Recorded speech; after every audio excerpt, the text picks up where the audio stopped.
presentation of Fox Sports.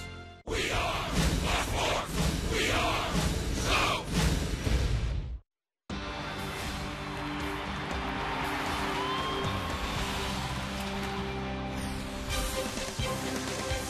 Welcome to Sunday Braves here at Turner Field in Atlanta. It's the third and final game of this three-game weekend series.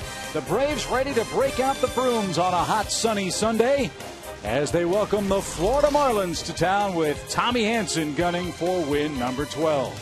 Sunday Braves on Fox Sports South is brought to you by your local Hyundai dealers. Make it a Hyundai Sunday every week on Fox Sports South.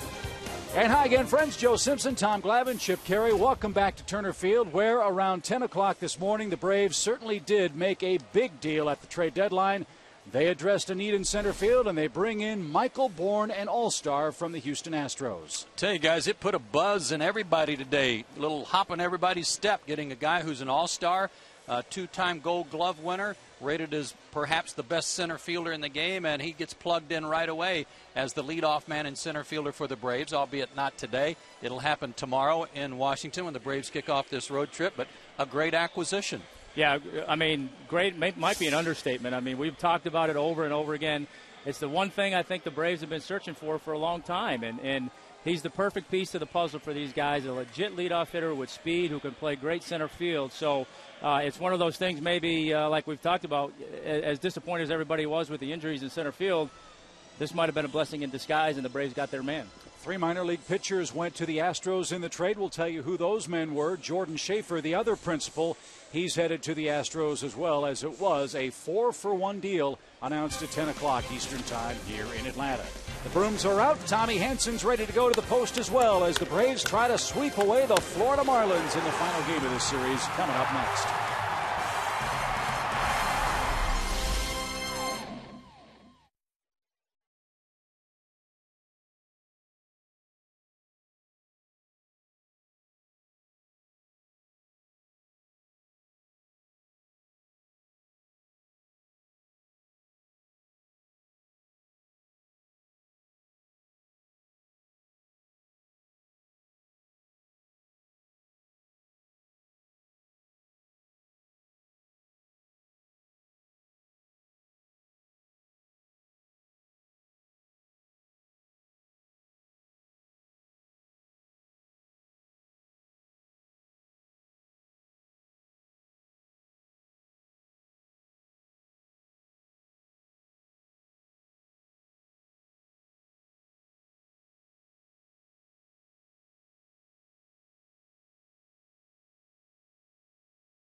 Turner Field.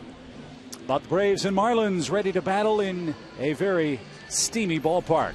The Marlins have lost their last 2 after a 5-game winning streak. Jack McKeon's Suzuki starting lineup will not have Logan Morrison in the lineup. He gets the day off. Greg Dobbs in there for the first time as a starter at third base. Gabby Sanchez, Hanley Ramirez, and Mike Stanton, a fearsome trio in the middle of this Florida attack. And they go against Tommy Hanson, who's on the mound for his 21st start. He's the subject of our Georgia lottery, hitting the jackpot against the Marlins this year. 2-0 in 2 starts against them. He's coming off a start against the Pittsburgh Pirates where he got no decision. The Braves won the ball game, and he worked 6 innings, gave up 7 hits and 3 runs, 2 walks, 6 strikeouts. Out of Redlands, California, a 22nd round draft pick, and his 4 keys to pitching success today. His 4 keys to pitching success today: 6 innings plus. Tommy's 11-0 this year personally when he's gone 6 innings or more, and the team is 14-0 in those starts. And Florida Kryptonite, which alludes to the stat that we just saw, no earned runs in 13 innings pitched against the Marlins this year.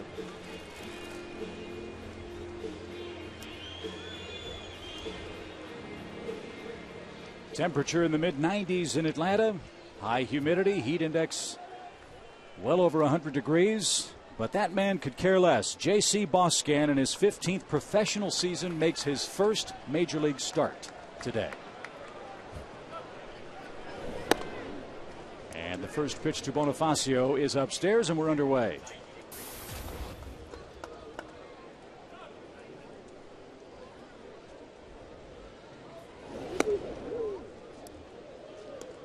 Bonifacio came to town, the hottest hitter in Major League Baseball. He had a 26-game hitting streak. Atlanta snapped that in Friday night's affair.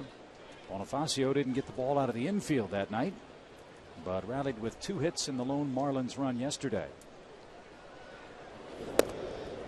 I think if Braves fans, with all the buzz about Michael Bourn, are trying to get an idea for what Michael Bourn might be like, this is a good guy to pay attention to. He's going to bring similar style game to the Braves.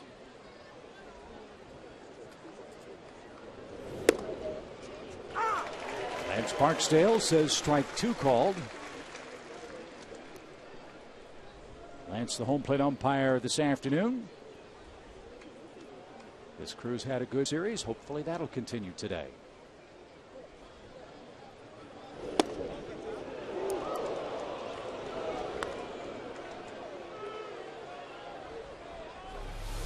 Like a pretty good pitch, trying to get to the back door there, but didn't quite get to the corner. Bonifacio pops one up, and that's an easy play for Brooks Conrad. He's got it, and the leadoff hitter for the Marlins is set down, and the Braves have been setting down the Marlins with regularity this year. They've done a great job against this Florida offense. Braves are 6-2 against Florida this year, and you can see that the team batting average .202 against Atlanta. Not anywhere near what they've been doing recently against everybody else, and in particular some individuals in the middle of their order. Morrison's not playing today, but Infante, Sanchez, and Stanton all struggling against the Atlanta staff.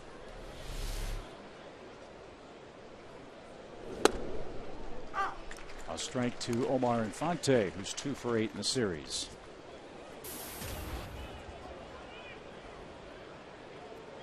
We mentioned last night, guys, that a little surprised that the Marlins haven't, as this ball popped up into right, haven't been perceived as being all that active in the trade discussions. Apparently the name of Omar Infante has been popping up the last 24 hours or so. Because he's gotten hot. He's had a good run of it since the All-Star break, with the exception of this series. And he's a good player who can play anywhere. Well, they're a team too that I don't know how much, even though they're not in the race, so to speak, how much do they need to be sellers? They've got so many young guys on their roster that they control. I don't see too many of these young everyday players that I'd be willing to give up. If you don't know it, the trading deadline without waivers is 2.5 hours from now, 4 o'clock Eastern time. And a few things are percolating, we understand, all around Major League Baseball, and as those deals are announced, we'll pass them along to you. It's an exciting time for fans and their teams that are in the race, and those that aren't, they try to get a lot of prospects back and build for the future.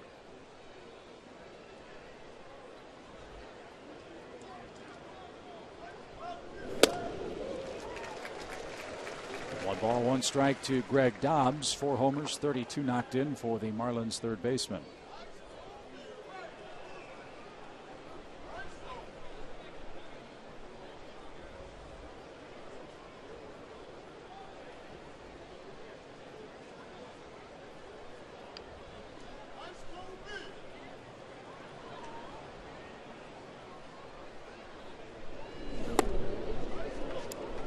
I had one scout tell me today, guys, that he thought the package that the Astros got from the Braves for Bourne was better than the package they got from the Phillies for Pence in this regard, and that is that these guys from the Braves are closer to being big league ready.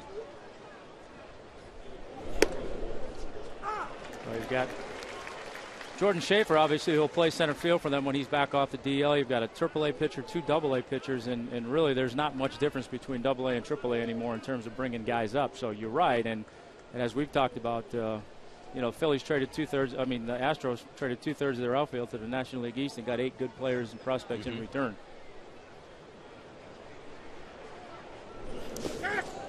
Dobbs went around. Tommy Hanson strikes him out and works a 1-2-3 top half of the first.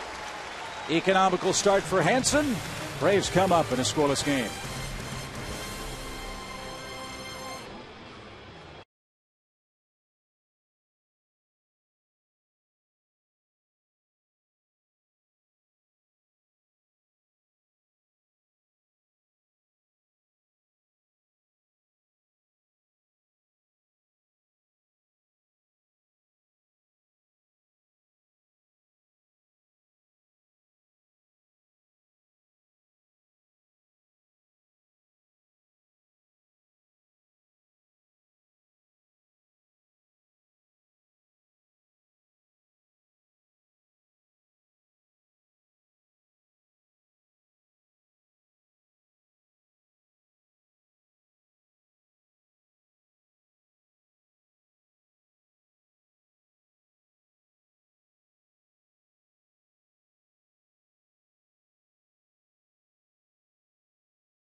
Takes the mound for the Marlins, and this is the Braves lineup he will see. It's presented by Freddie Gonzalez and Suzuki. Prado, Freeman, and Uglo. All 3 of those men have very nice hitting streaks working.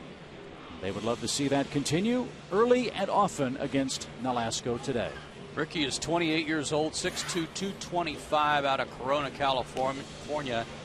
High school teammates with JoJo Reyes back in the day. He has had some first inning troubles, as you see, with a 7.36 ERA, and he's had some problems with the Braves in the past. 2 starts this year, no decisions, but he's lifetime 4-6 with an ERA just under 5. His 4 keys to pitching success today include Chipper McCann. Yes, Chipper McCann, will explain that in just a moment. He's got a break today. Neither one of those guys are playing, and we'll show you why he's not unhappy about that. And day game issues. He has an ERA of 5.21 in day games, and most recently 2 starts ago in San Diego, an inning plus, gave up 9 hits and 9 runs in a day game. Costanza drives one to the right center field gap. And look at him fly. He doubles on the game's first pitch.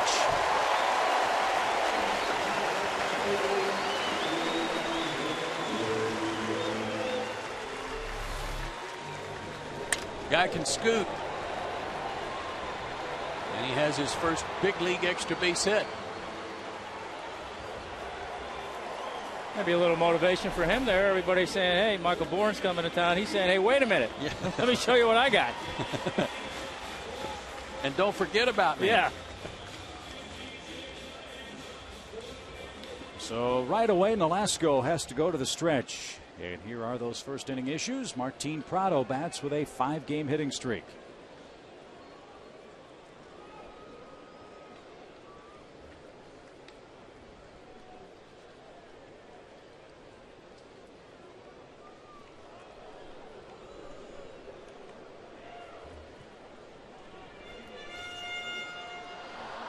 Nolasco glad that these guys are neither one in the lineup. 4 homers, 10 RBIs for Chipper against Nolasco. 6 and 19 for McCann. Ricky thought he was going to have a day at the beach today. Oh, no, wait, that's Glavine. Well, you know, the flip side of that is, as a pitcher, that exactly that. You come into face a team and you know, man, you got these 2 guys that wear me out. I got to figure out a way to get them out, and you kind of get locked in. And then when those guys aren't in the lineup, you kind of get that sense of, phew, okay, they're not in there. But then you forget about all the other guys. So, you know, Constanza might have made him realize that, you know what, there's 8 other guys out there today he's got to worry about.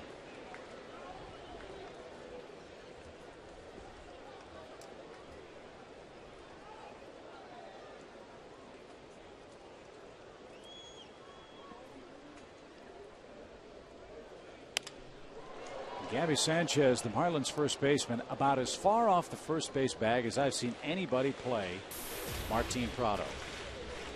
He'll back up now with 2 strikes, but he's still a good 15-20 feet off the line.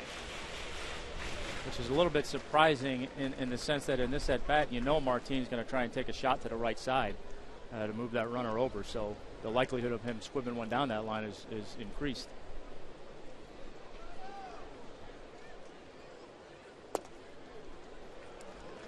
One ball, 2 strikes. Martin 5 for 9 in this series, looking for his 39th RBI, or at the very least to get Costanza to third base.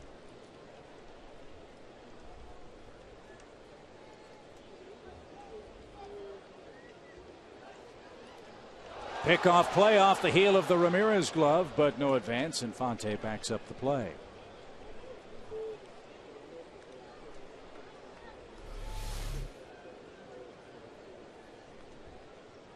Almost a huge mistake on Hanley's part here, trying to get the tag down too soon.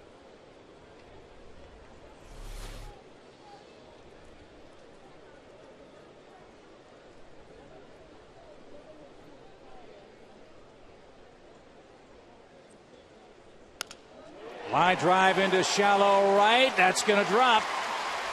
Prado gets his man over and has himself a 6-game hit streak. First and third, nobody out.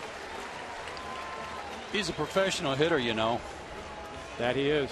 Even 0-2 after trying to bunt him over and then lining one foul, he's still trying behind in the count to get him over and fights this one off. Nice little inside-out beauty. Stanza freezing to make sure that ball was going to drop. No way he could score having to do that.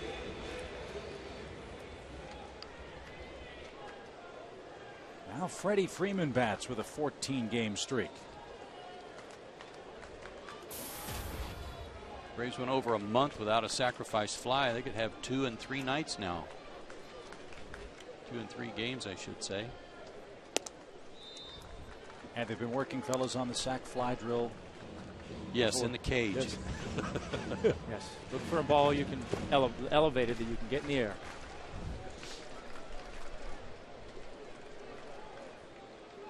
What's been great about this streak is Freeman's hit the ball from line to line. That one yanked foul. 1 ball, 1 strike.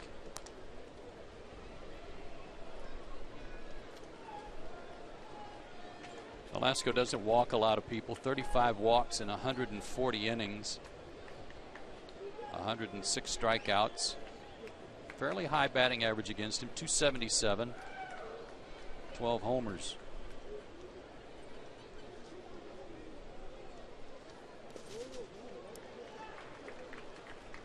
Hayes, a nice stop.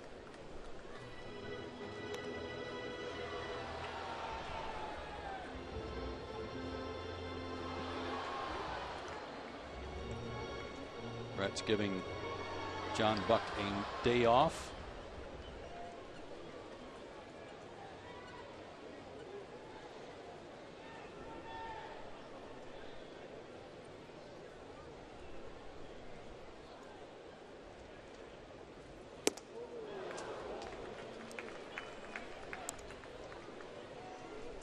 been said of Nolasco, Tom, that he doesn't pitch to his stuff sometimes. That he's got a good enough fastball, very good slider, change up, but that sometimes he just tries to fool everybody and gets behind in counts and then gets hit.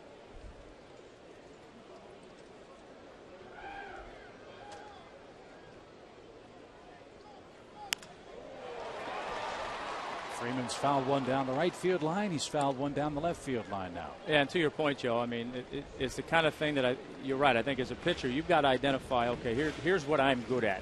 Obviously, he's got good command. Maybe he gets to a point where he tries to throw all of his pitches too much, or like you say, maybe he tries to, in certain instances, try and trick guys rather than rely on stuff in location. But, you know, for a guy that has the kind of command that he has, there's no reason to try and trick guys. Just make your pitches. Double play ball, but that'll get a run home. No RBI for Freeman. Costanza comes in, 1-0 Atlanta with 2 outs in the first.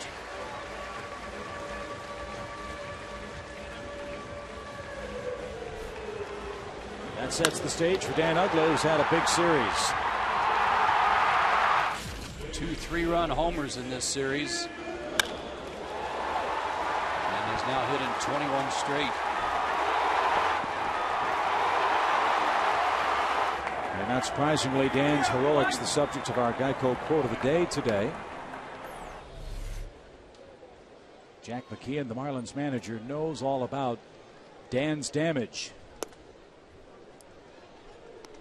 Yeah, it was a point well made. If there's any club in the league that should know how to pitch Uggla, great kid, but we got to get him out.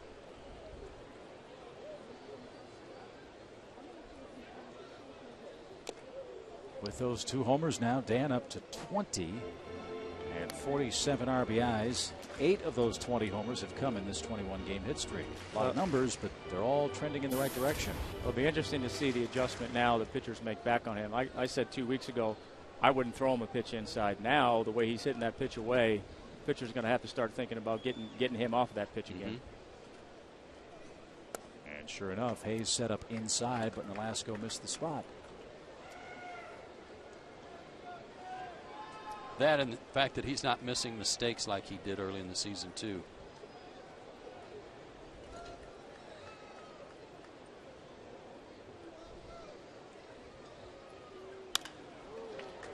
Deep short. Hanley Ramirez sets his feet. Uggla legs out an infield hit. 22-gamer.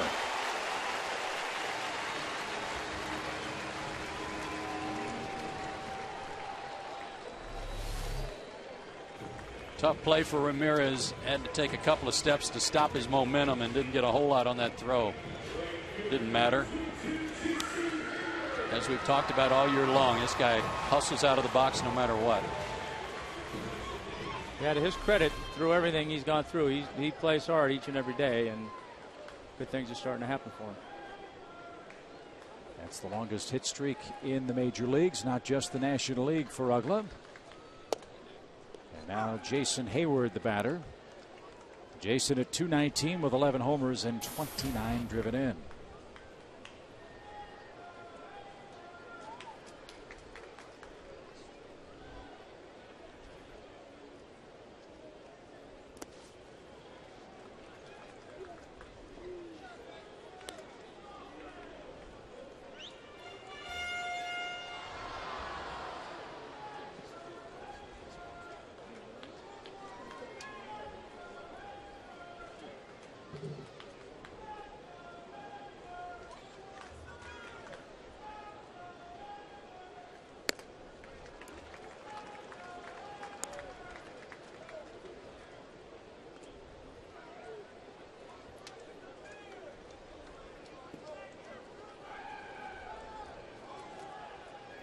Jason 0 for 5 in the series. Walked a couple of times yesterday.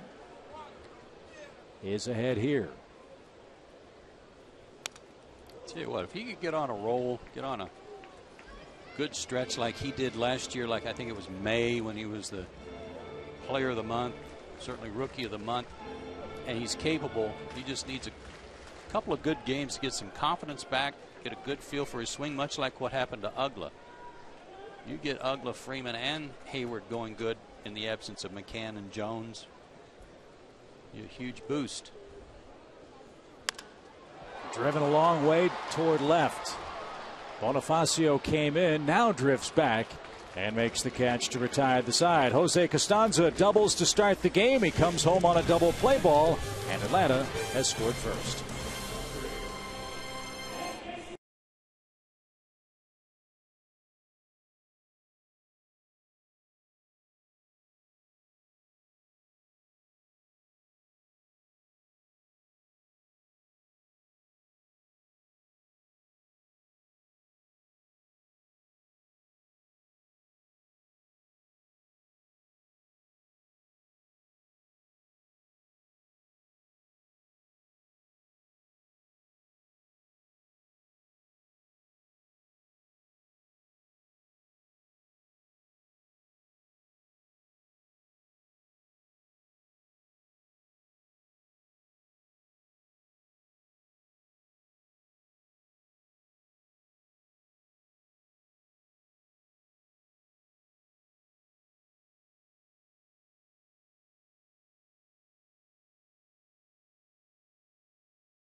Sunday, and Atlanta has scored first. Tommy Hanson enjoys a 1-0 lead, and we hope you'll enjoy online now at FoxSportsSouth.com the ultimate second screen experience while you're watching today's Braves game. It's called Game Connect.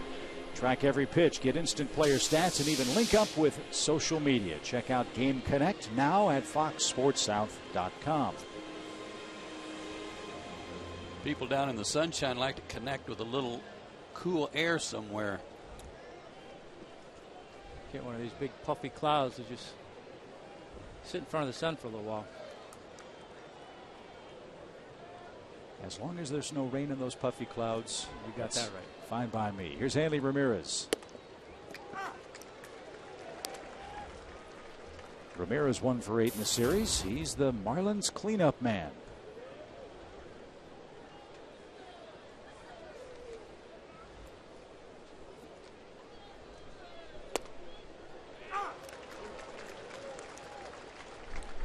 Enjoying that cleanup spot pretty well too. Yeah, he's responded.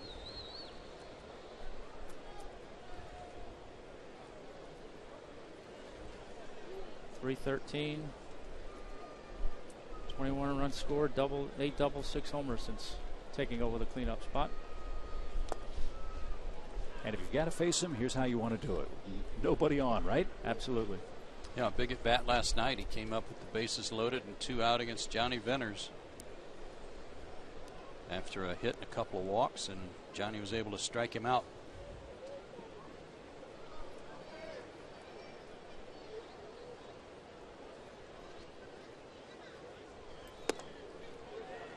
The Braves today trying to beat the Marlins for the 6th consecutive game. That's important to note. After today's game, the Braves will see this Florida club 9 more times over the final 2 months of the year, including the final stop on our upcoming road trip, which starts tomorrow in Washington. And the Braves would like to start improving their play within the division. Atlanta comes in at 21-17 against the National League East, and 5 games behind the Phillies, 5.5 games up in the wild card over Arizona.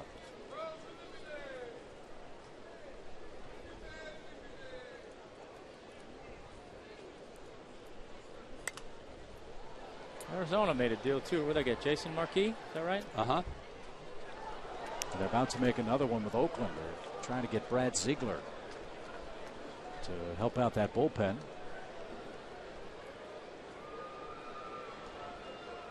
Made a minor league trade getting former Brave Ryan Langerhans too as some insurance for their outfield core. He's in AAA with them.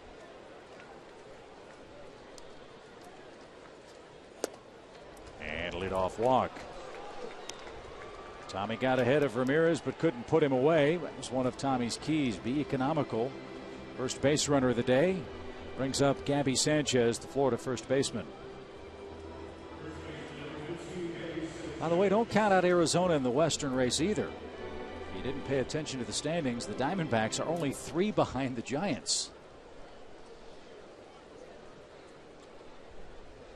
So Kirk Gibson and his staff have done a remarkable job with the Diamondbacks ball club. Ramirez runs on the first pitch. Boscan's throw is on target, but way late. And it's 19 steals and 28 tries for Hanley Ramirez. Well as he can run, this is a good matchup for him. Tommy a little bit slow sometimes to the plate, and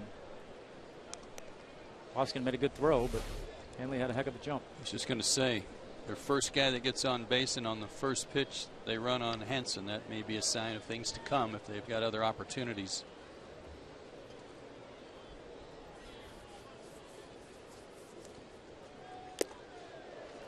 Gabby Sanchez, back from some hamstring troubles, is 2 for 7 in this series. Singled last night, doubled on Friday night. Started in 102 straight games leading up to that. No wonder his hamstrings were sore.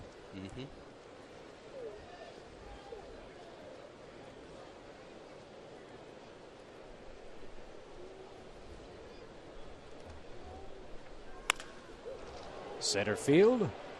Costanza makes the catch. Ramirez heading for third. The throw a little high, and he nearly overslid the third base bag, but he's in safely. Ramirez at third, 1 out.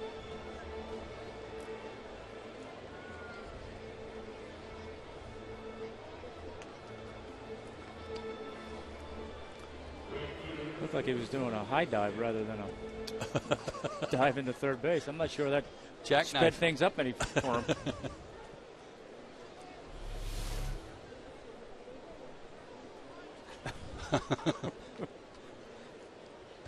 Pete Rose used to really get up high in the air, but his were kind of laid out parallel.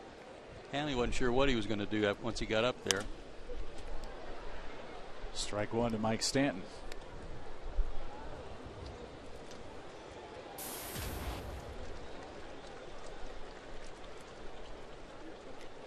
Stanton just a kid, but look at those numbers.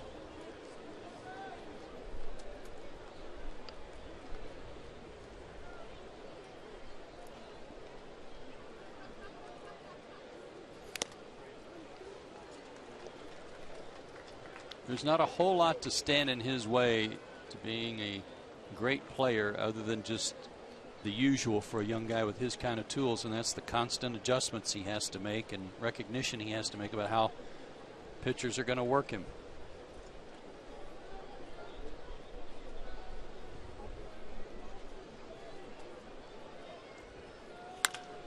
And with the infield in, he smokes an 0-2 pitch up the middle.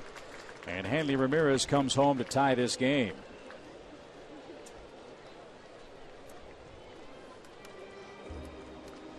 That's one Tommy wishes he had back. Yeah, anytime you give up a ball hit that hard on an 0-2 count, and you know that's that 0-2 pitch where you're trying to elevate it. It looks, it looks good. I like the idea, but boy, it's a tough pitch to execute. And to me, I'd rather see guys do that in a 1-strike count to change a guy's elevation than a 2-strike count, because you're just in such contact mode that that you're less likely to chase that pitch if it's way up there, and if it's not, that's what's going to happen. And is it difficult to execute because as a pitcher you're thinking down, down, down all the time? Absolutely. And I don't, I'm not saying guys don't practice it, but I don't know how much they practice that in the bullpen.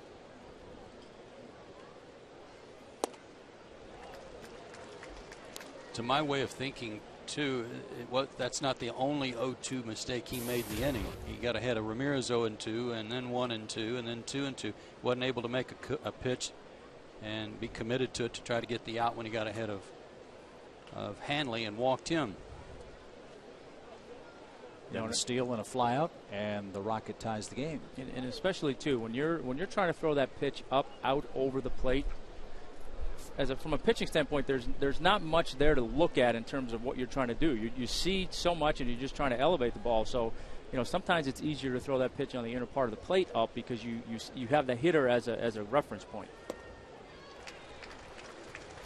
You know, when you're trying to throw it out over the plate, really all you're seeing is your catcher standing up, and you've got no reference point. You know, if you tried to go in, where maybe he can use that hitter's right elbow or front elbow as his target, so to speak, and know, okay, that's where I'm trying to go. It just gives you a little bit more to go towards versus just that big open space, and all of a sudden there's a glove.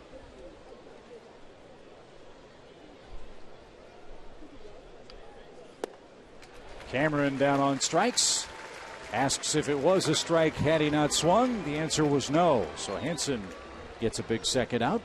And here's Brett Hayes, the catcher.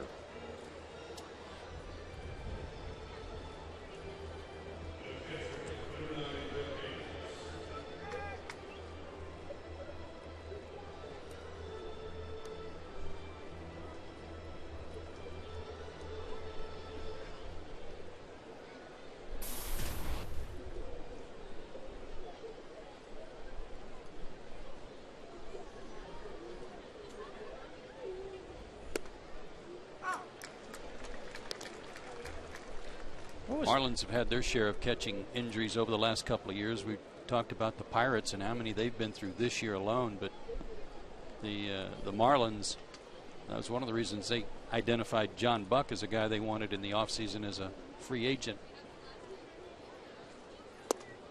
What did their losing streak end up getting up to?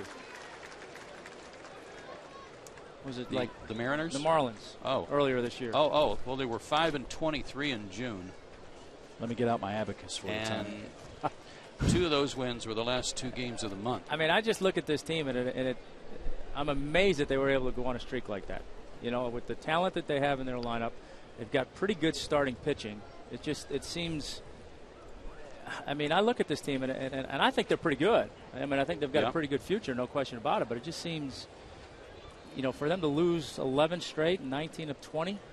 I mean, it's almost like you can't do that and be trying to do it. That's why Josh Johnson is such a big loss for them. You know that. When you're the #1 guy on a staff, you can start a lot of streaks and certainly stop them too.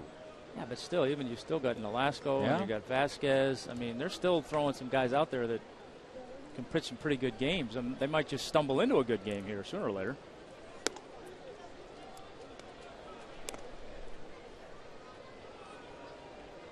Well, it's like anything else, I guess. Once you get that ball rolling in the wrong direction, it's really hard to get it back. Yeah. You played on a bad ball club in 90 or 89, didn't you? Mm-hmm. It was a couple of them. Not a whole lot unlike that when you get in some bad stretches. Oh, you just start waiting to see how we're going to blow this one tonight. And is that a product of, as you said, being on a young team like the Marlins are? That's part of it. I mean, they're much more talented than any of those teams I was on in 88, 89, and 90. But, yeah, you start taking on that mindset of, you know, you start out the game going out there to try and win, and as the game goes on, if it's closer and you're getting late in the inning or late in the game, you start thinking, okay, let's not lose this game. And then you're sitting back on your heels trying to not make mistakes, and you do. Runner goes, 3-2 pitch, stays high. Hansen loses the catcher, and they'll clear Ricky Nolasco with 2 outs.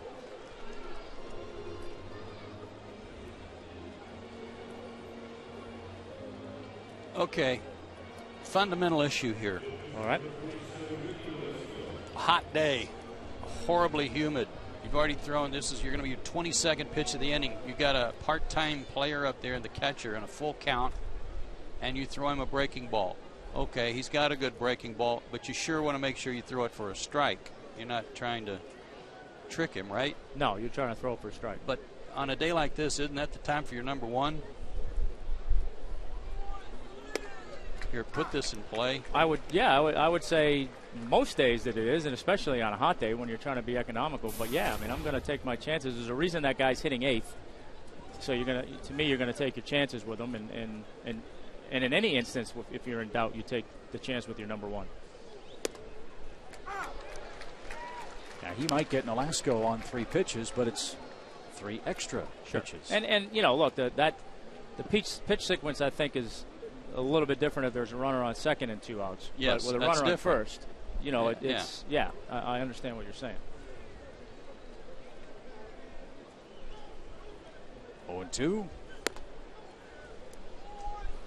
And that, you know, early on, this seems to be Tommy's issue right now, is he's gotten 2 strikes on a number of guys and hasn't been able to make that pitch to put him away. Now, whether it's he's trying to make too perfect of a pitch, or he's trying to, in his own mind, he knows he's trying to get out of here quickly and not work too hard, that he's putting pressure on himself and he's not making the pitch. Thought he got the corner that time. I think he did that once or twice on the last hit or two where he thought he had the pitch.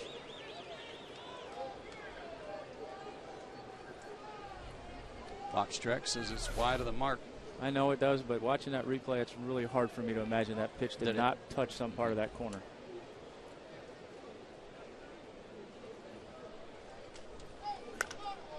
And a pop-up. Freddie Freeman with the glasses on makes the play, and a heavy workload for Tommy Hanson in the second. He's thrown 40 pitches on a hot day through 2, and we're tied 1-1.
Is brought to you in part by Academy Sports and Outdoors, by AT&T, by Delta Airlines, by Chase, and by Ford.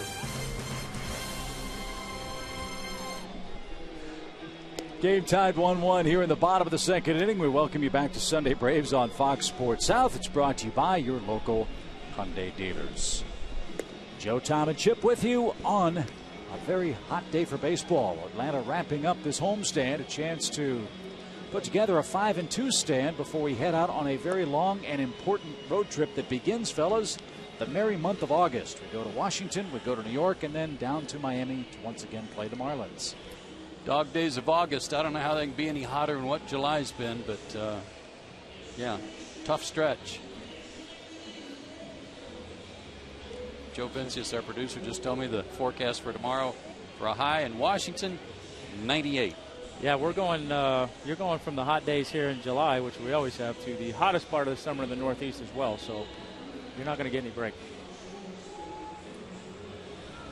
You know, there's room on the charter, Tommy. I was going to say, I'll keep my air conditioning maybe right around 75, 76. I won't go to 72, just to kind of suffer with you guys a little bit. Appreciate that. Really. Here's Brooks Conrad. I got an idea. I'm sure I won't like it, but go ahead. No, I was just thinking you're going to join us on a road trip in Chicago. I was just going to suggest, why don't you just go there now and wait for us? We'll be there shortly. Okay. Brooks Conrad drives a shot to right, and Stanton in between, could not come up. A momentary pause might have cost him on that play, and Brooks leads off with a second inning single. And I love it when I see an umpire hustle out like Adrian Johnson did and emphatically see the call and make it right away. Little circle effort there too. Pretty obvious that he trapped it, but Adrian Johnson was in a good position to see it. Said earlier, fellas, this crew's had a good series. Mm-hmm. And a nice effort by the second base umpire. Conrad aboard for Alex Gonzalez. Yeah, we could send Tommy up, Joe, and get the booth all set up for us at Wrigley Field, that spacious booth. Mm-hmm. I think there's a lot of things he could be doing. It's going to be crowded in that booth up there, isn't it? Oh, didn't we tell you? No. It's let's surprise him. Yeah. Okay. It was either that or the bleachers. Well, you know, I mean, hey, I'm okay with if each of you guys wants to rotate and take a day off. I mean, go ahead. I'm okay with that. I'll pick up the slack. I mean, I know we're spectacular together, but there could be a little of that.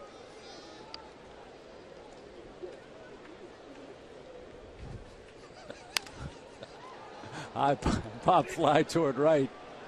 Stanton's going to make the play. And there's one out. You know, a lot of that might depend on how Rush Street treats us all. I was going to say, you know, Joe might have, what, one extra martini at the turn, playing golf in the morning or something, and just call it in. Yeah. Let you guys know.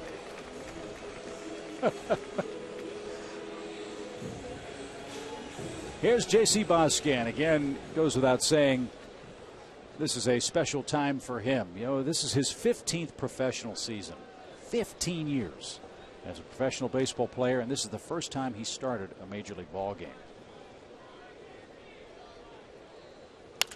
And look at that. Smokes one to right.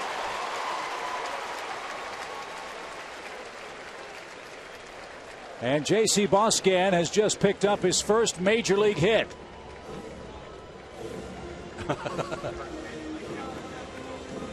Omar Infante got the baseball, and he faked like he was about to throw it in the stands. Oh, Martin got a trick on him.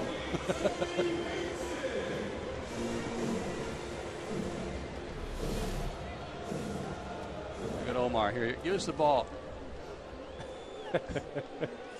And then Prado was ready in the dugout. Prado got the ball. He had an extra one in his hand, so yeah, like he threw it in the stands. Tommy Hansen, bunt and caught. What a play behind the plate by Hayes. A 360 spin with the mask in his right hand, and he picked up the ball for a big second out. For a second there, I thought he was going to catch it with his mask. That's a heck of a play. What a nice reaction there. Whirling dervish. I don't think people watching realize how hard a play that is.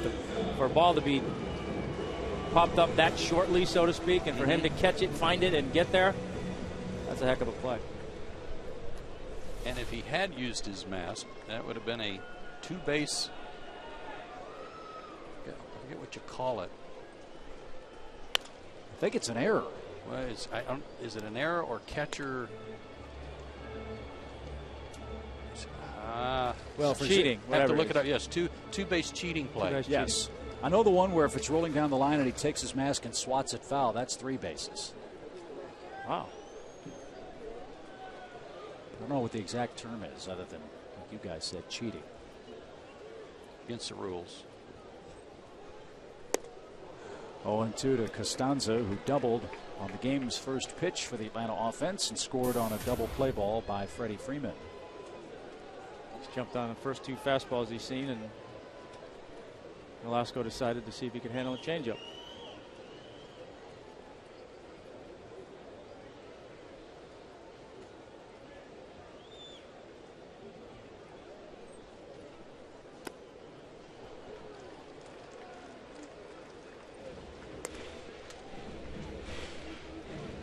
Ricky Velasco was one of those guys that was traded. Well, it wasn't at the deadline, it was in the offseason, but he was kind of the throw-in guy on the deal for Juan Pierre. Florida sent Juan Pierre to the Cubs for Sergio Mitre. Nolasco and Reniel Pinto. And Nolasco was like the third guy that was kind of thrown in there, but he had a 41-17 record in the minor leagues while with the Cubs, including a huge year in Double-A the year before he was traded. 14-3.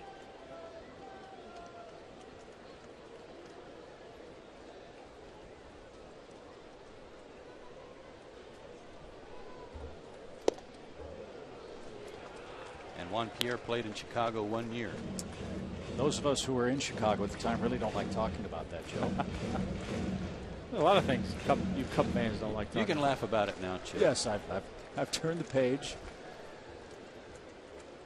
As Costanza, a 2-2 count.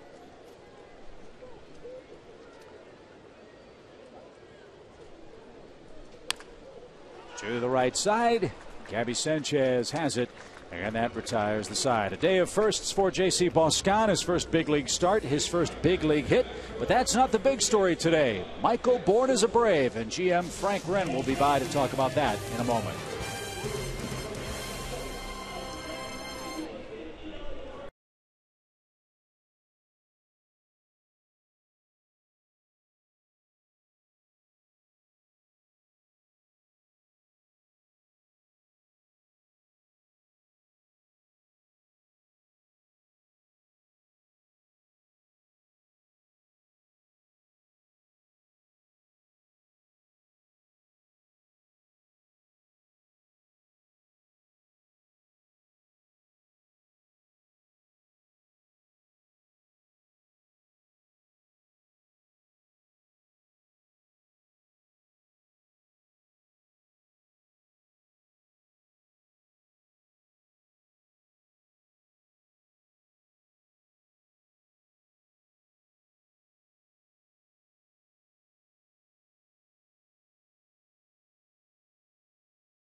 Of summer in the United States, but for general managers, add Bluetooth and caffeine.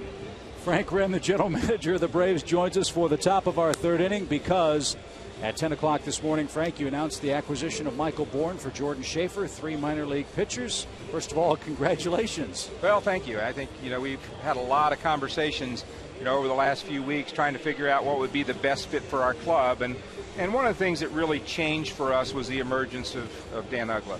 Once he started driving the ball like we knew he could, it opened up some different options for us. And one of them being to get really a premier leadoff hitter, which is something we've lacked for a number of years. Emilio Bonifacio leads things off for the Marlins. Tommy Hanson got him to pop up his first time up. And now he tries to bunt, and it's foul. Interesting you use the term best fit. Yeah, we talked about everything. We were in the mix for some other deals this week. I have to admit, though, that we were in them, but we weren't really willing to go all the way if it took a lot of our top prospects. And this is one. This deal seemed to work much better for us. And one of the side benefits is we didn't have to give up some of those pitching prospects, especially that we're going to be counting on in the next few years. How long had Bourn been on your radar? Well, I do know that we had a conference call the last week of June, and he was probably the number one topic on that call, is how he would be such a great fit. And we had, the call went back and forth because we were just starting to see Jordan Schaefer emerge and do some things in a positive fashion. But at the same time, Michael Bourn is what we hope Jordan will be 3 or 4 years from now. And for a club that has the pitching that we have and the way our club has come together, it's hard not to add, like I said, maybe the best leadoff hitter in the National League. And here you see Bourne's numbers and where he ranks in the National League on the Academy Sports and Outdoor Leaderboard. I know, Frank, we've talked before. how you envision a ball club running, you like a high speed, high energy, take the extra base kind of ball club, and certainly the stolen base aspect of Bourne's game fits in well too. Yeah, in a perfect world, it's funny. John Scheroltz and I have talked about this for a long time. You know, his old Kansas City days and my old days in Montreal, where you had 3 guys in the outfield that could fly. You could do a lot of different things offensively and defensively. And we're not there yet. We're trying to transition to that. A lot of our drafts, Tony DiMacio and his guys have been drafting speed for the last few years, trying to integrate that more into our offense as we go forward. Infante tries to bunt. Hansen a little late, and Omar has a bunt singled. Good play by Omar following the attempt by Bonifacio. After Bonifacio had bunted it foul, he might have caught both Conrad and Hansen a little sleepy there. I think Tommy thought he was going to bunt that down the first base line. He started breaking a little bit early, and I wonder if there was something he saw that he thought Omar was going that way, and then Omar dropped it down the other way. With the deadline coming up, Frank, at 4 o'clock, deals still happen after the deadline, but how much more difficult does it become when you've got to get guys through waivers before you consummate them? Well, I think that's the key. I mean, it's going to be reverse order of the standings. You know, with teams getting preferential pick in the waiver selection. So we've got to get through that point, and so it makes it much more difficult. But you know, there's always key acquisitions in August, even with waivers being required. So you know, I still think we can add to our club, and it may be things that happen in the very last week prior to the postseason rosters filing on August 31st. Now, the waiver wire aspect of it, while it's a much more difficult aspect, is it me, or has that become a little bit easier in and of itself the last few years? Because it seems like everybody just throws everybody on the waiver wire and just sees what happens more so than they used to. Yeah, I think we've always pretty much done that, Tommy. I just think people are now, because there's so many teams still in it, they're not apt to make a trade today that they would make, say, 3 weeks from now. And so many times you hold back your players, because we're going to put all 25 players on our roster through waivers. I mean, that's routine, because you're putting 7 per day, and you'll put a couple guys that you would never trade in a million years with 5 guys you would trade, and try to disguise what your real intentions are. And so that's why everyone is put through, but you don't have intentions of trading everyone. And so you'll put them all through, and then the players that teams have interest in, or they think if it's a competitor, say the Phillies, if they think that we're going to make a big deal and we think our best chip to trade is one of those players on waivers, they may claim them just to block us. Now, we've known some historic blocks that turned out to be real bad for clubs. Randy Myers with San Diego being one of those. Dennis Martinez, I think, too, was going with the Giants. Florida takes the lead on a Dobbs double that brings home Omar Infante. They lead by a 2-1 score now, with Hanley Ramirez up and down a strike. Ramirez walked, stole a base, took third on a fly ball, and was brought home by Mike Stanton's single on an 0-2 pitch in inning number 2.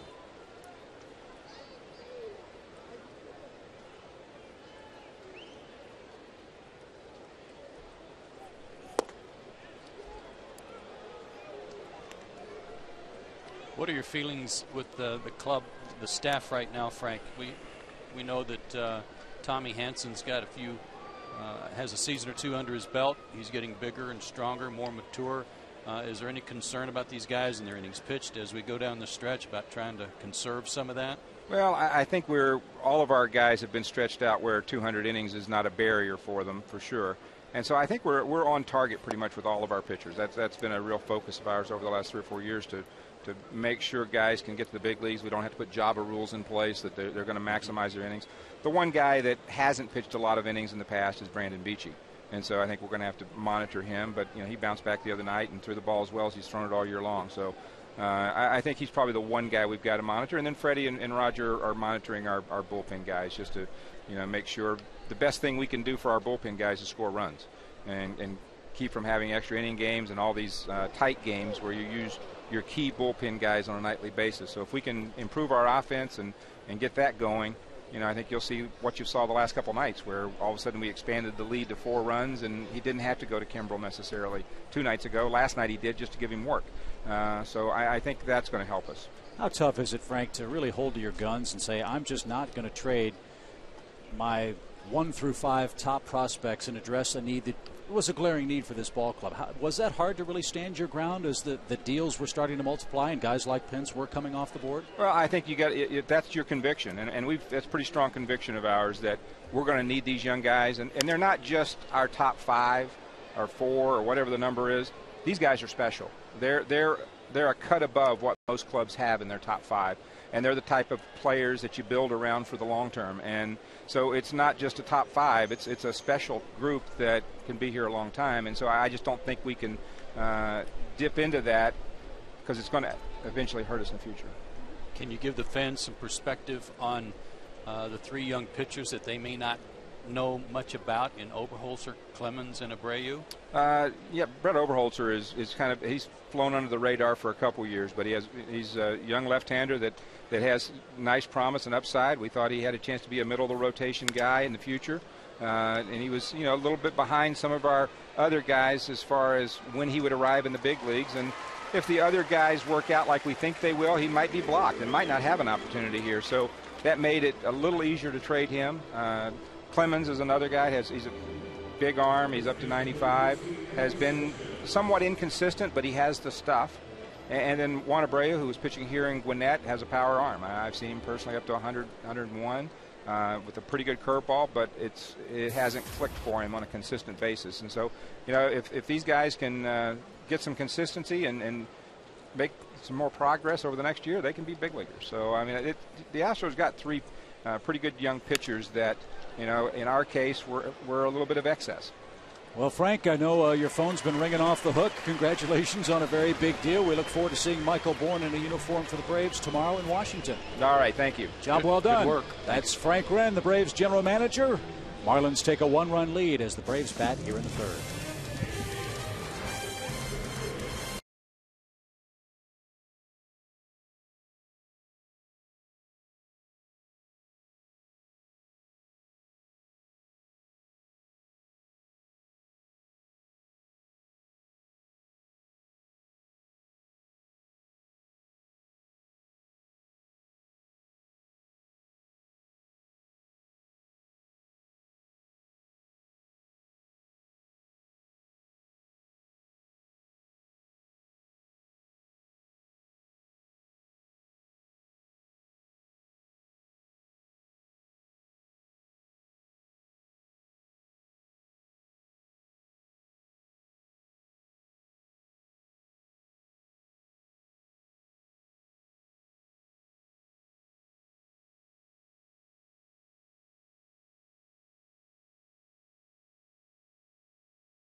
Bottom of the 3rd inning. Tommy and I have our cheating caps on as we get a look at our AT&T Uvers trivia question. Tommy, make sure that phone's charged up. Who's the last Brave to lead the National League in stolen bases? All right. Notice it says Brave. Doesn't necessarily say Atlanta Brave. Yeah, I need a qualifier there. Talking about 3 cities. Is it all-time franchise or just here in Atlanta, Milwaukee, Boston? What's the story? So it's all-time franchise. Okay, maybe they threw that in there to make you think that way. I'm going to guess Ernie Johnson. Well, I'm going Rabbit or Moranville right off the top. I am not going with Eddie Perez. I know that.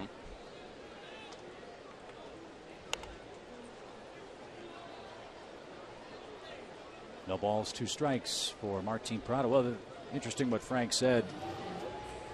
It's one thing to trade for a bat. It's another thing to trade for the right bat. And for the way the Braves team is composed, they have been looking for a leadoff hitter for a long, long time. Tommy, you made the comment about Rafael Furcal being the last pure leadoff hitter the Braves have had. Yeah, I mean, it just goes to show you that their patience paid off. I mean, the right guy finally emerged, and the right deal finally emerged.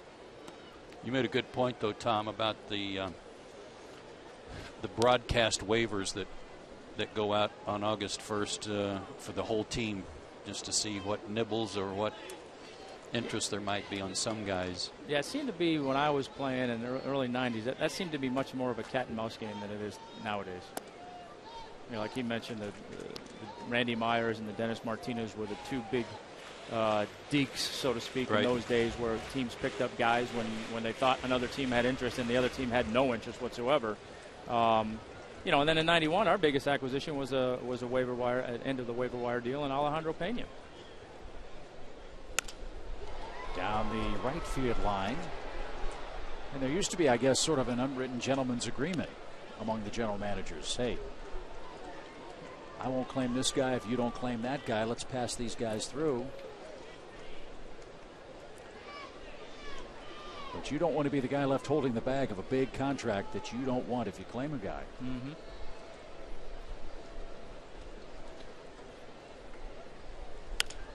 Little flare. Stanton charging. Got to that one this time. And Mike makes a tumbling catch to retire Prado for the first out of the third inning.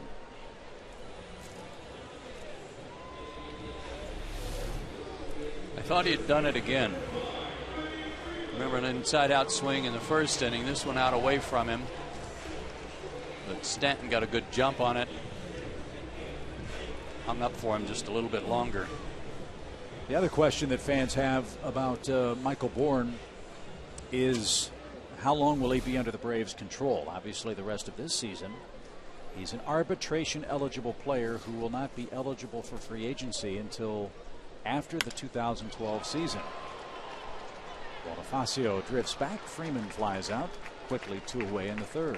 Which, you know, is important to note in that typically those kind of guys that you're not just quote-unquote renting for the rest of the year, you know, they come with a bigger price tag. You know, like Mark Teixeira, the trade they made here, you know, that took so much because you had him under control for more than half a season. So, you know, for Michael Bourne, with all the accolades that have been being thrown his way about the prototypical leadoff hitter, the perfect piece of the puzzle, maybe the best center fielder in the game, and oh, by the way, he's under control for a few years, relatively speaking, to not have to deal from your top prospects, that's a darn good deal. And that's the other point. If you still need to go get somebody in the offseason, you still have all those players under your control as far as the pitchers are concerned.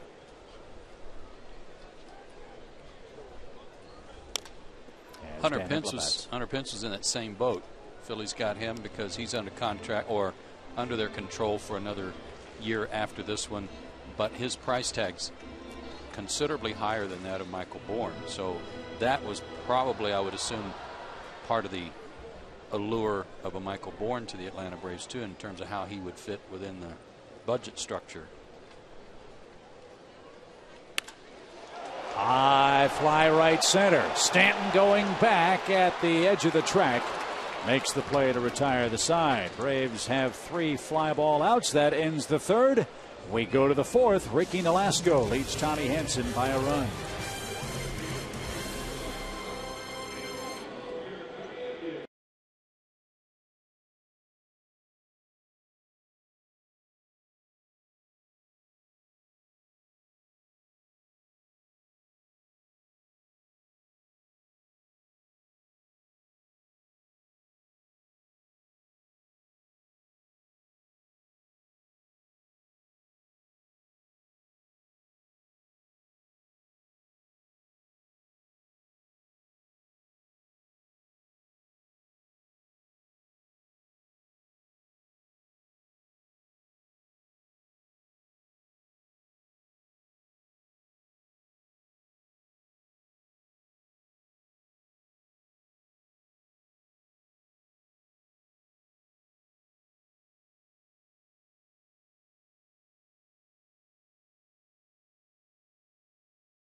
Greg Dobbs and Mike Stanton each have RBIs for the Marlins. That tops the Braves' run that came across after Constanza got a double leading off the first inning, scored on a double play ball. This is Stanton on an 0-2 pitch. They tried to elevate a fastball, and he banged it back through the middle to bring Hanley Ramirez, who had gotten aboard on a walk. And then just last inning, Greg Dobbs got a hanging breaking ball and ripped it into the right field corner to bring in Infante, who had reached on a bunt. So Stanton starts things off in the Florida fourth. Stanton, Cameron, and Hayes. Tommy needs an easy inning. He's up over 50 pitches.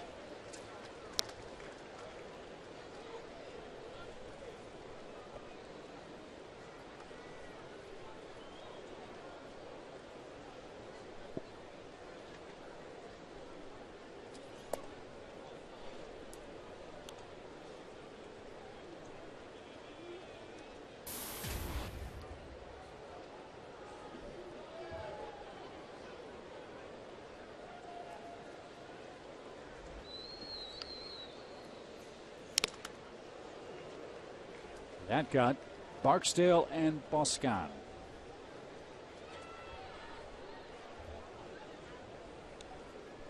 think if I were Barksdale after that one, I'd walk that ball out to Henson and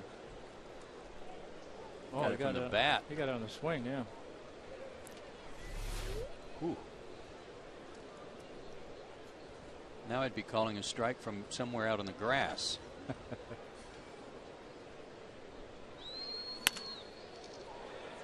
Alex smothers, but can't control it.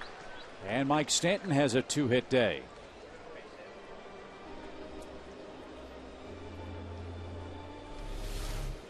This is what the Marlins love, and I'm sure Eduardo Perez is enjoying watching. If they can get Stanton to get on top of the ball a little more and not pop up quite so much and swing and miss as much, it's going to be drastic improvement in his batting average, certainly, and cut down on his strikeouts. That's what Eduardo told me before the game, Joe. They're trying to get Stanton to be more upright with his swing, but was reluctant to implement radical swing changes in the middle of the season. He said to me that's going to be an off-season type switch.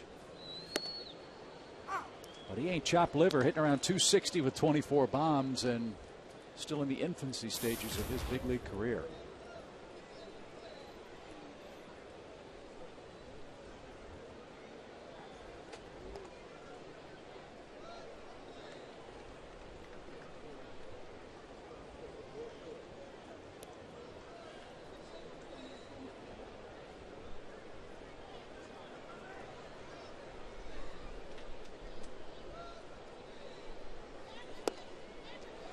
This game's funny. There's a clear difference between the Philadelphia Phillies, in my opinion, and most of the teams in the National League. The Giants and Braves, I think, are on pretty equal footing, right in there just behind the Phillies in terms of the talent that's been assembled in the teams. But then you see the Mets go into Cincinnati and sweep the Reds. The Giants go into Cincinnati and the Reds are just beating the tar out of the Giants.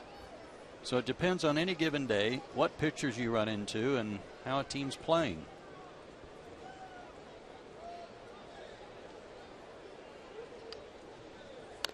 And remember, the Marlins had a 5-game winning streak before they came to Atlanta. We're scoring about 5 runs a game. They've scored a grand total of 3 runs in 2.5 games in this series.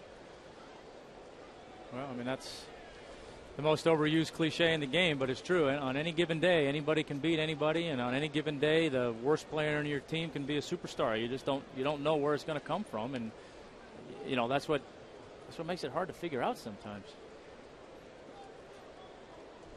A ball and 2 strikes to Mike Cameron out of LaGrange, Georgia.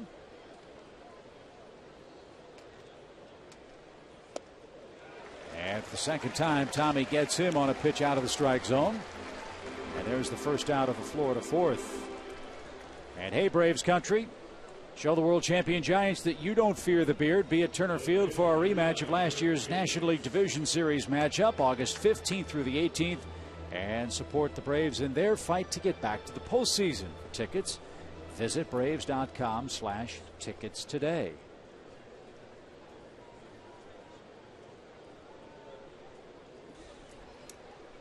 4 strikeouts for Hansen. Here's Hayes, who's walked today and has made a great play on a bunt attempt behind the plate.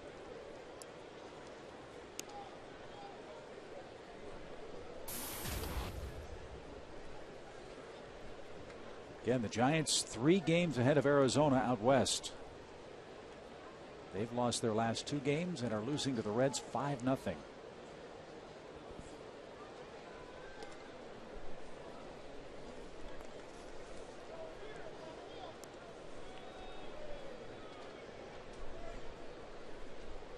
Dodgers were beating Arizona last night when I checked out 3-1, but they lost to the Diamondbacks last night 6-4. Micah Owings got the win. He's 5-0 for the D-backs. Did he hit like 4 home runs? Probably. Too? Yeah.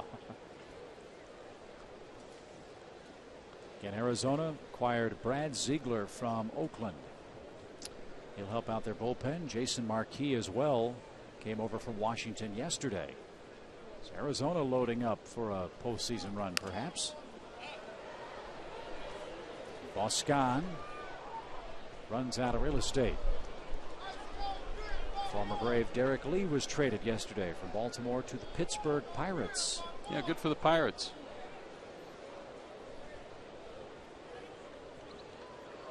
I don't remember exactly what the quote was, Chip, you may, from Clint Hurdle, but he pretty much said as much about Lyle Overbay, that he was kind of on his last legs in terms of opportunities. He wasn't hitting much. Pittsburgh 3.5 games out. They've lost 7 of their last 10. Milwaukee leads the National League Central. But for the Pirates, they said that their people that covered the team, everybody was saying that the Pirates will find out a lot about themselves on this road trip. They got to go to Atlanta and Philadelphia. And let's see how things shake out after that trip to those 2 sites. And they split 4 games here and played good. Lost the first 2 in Philly and losing again today. Phillies have jumped in front early 1-0. That game's in the 4th at the Bank Vault. Hayes down on strikes. 2 in a row for Hansen. 5 in total. And the last go the Florida pitcher bats.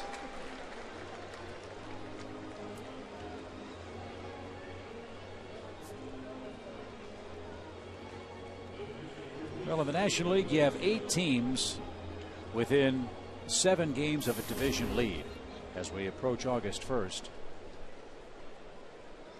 You have 8 teams in the American League, so 16 out of 30 are within 1 good week or great week of play of the top spot in their division. That makes for exciting times all around Major League Baseball.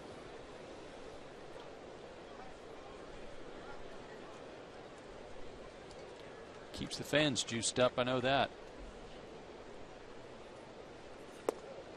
Then you factor in the wild card race and all the teams that are trying to chase down Atlanta. Throw in the Cardinals, the Pirates, the Reds, Arizona, to a lesser extent Colorado perhaps. Makes it a lot of fun. 1 ball, 2 strikes.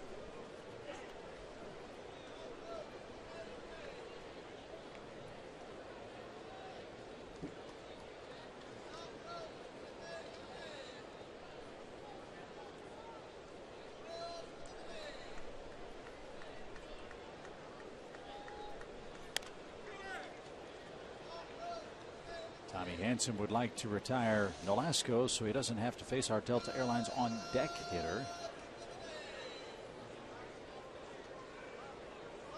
Braves have cooled off Bonifacio. Emilio. Is Emilio. At least today he's 0 for 2. And Hansen strikes out the side. Marlins are making him work. 73 pitches through 4 innings of play.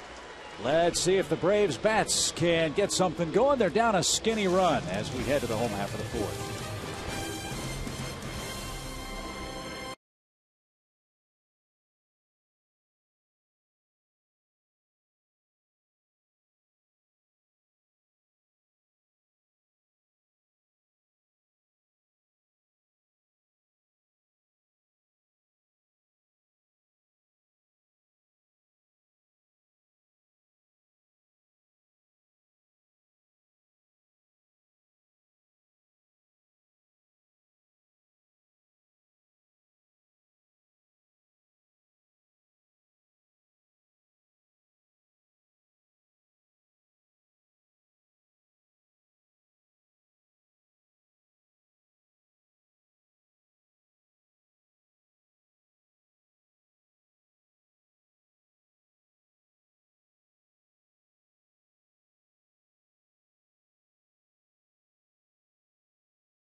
Half of the fourth inning, Jason Hayward will lead things off for Atlanta.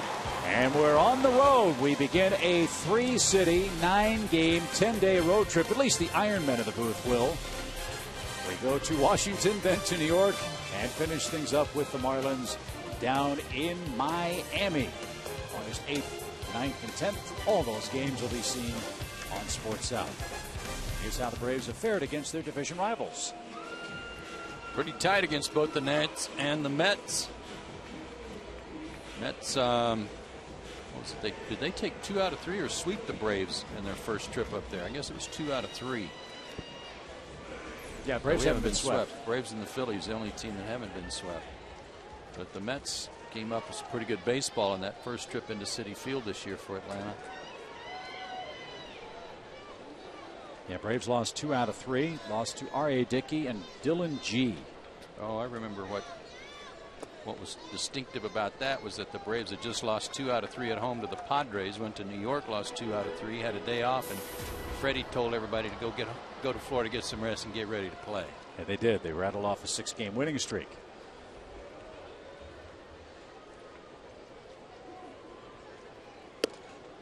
Well, we mentioned the first inning troubles of Nolasco. Gave up a first inning run, albeit on a double play ball. Has scattered 2 singles since, but now is in a run where he's retired the last 5 men he's faced.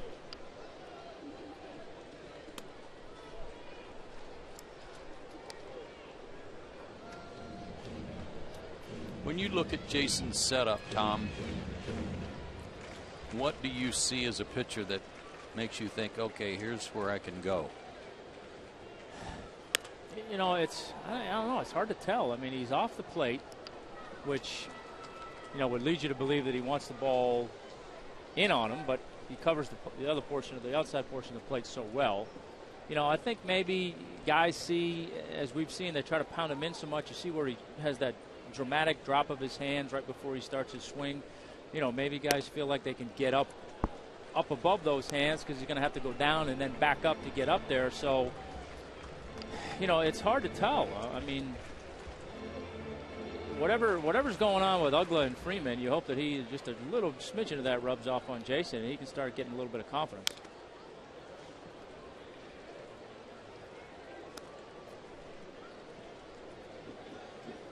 Well, he loves to get his arms extended. There's no secret about that. And that's another reason why they pitch him in there.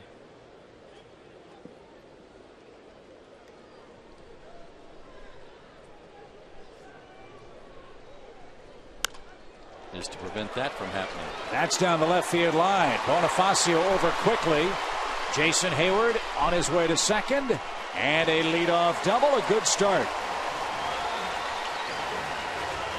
Fellas, if it works for right-hand hitters that they're about to get hot when they go the other way, is the same true for a guy like Hayward? No question.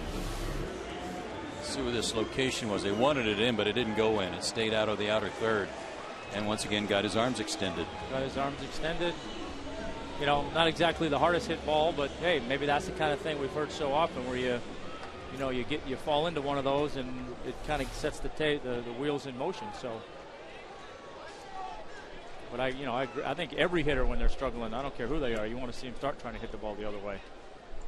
Brooks Conrad showed bunt, tried to get out of the way, and in doing so, fouls the ball away for a first strike.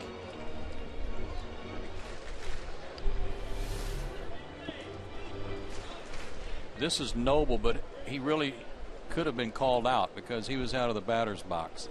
But Brooks is such a dead pull hitter left-handed.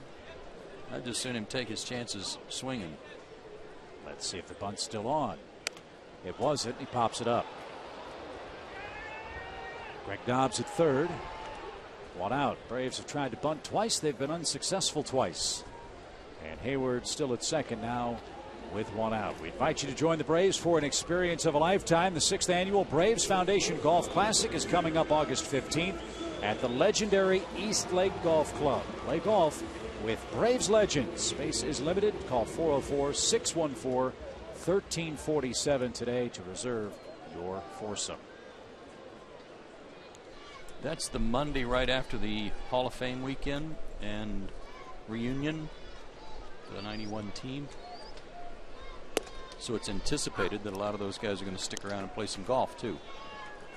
And if you haven't had a chance to play East Lake, do it. Spectacular.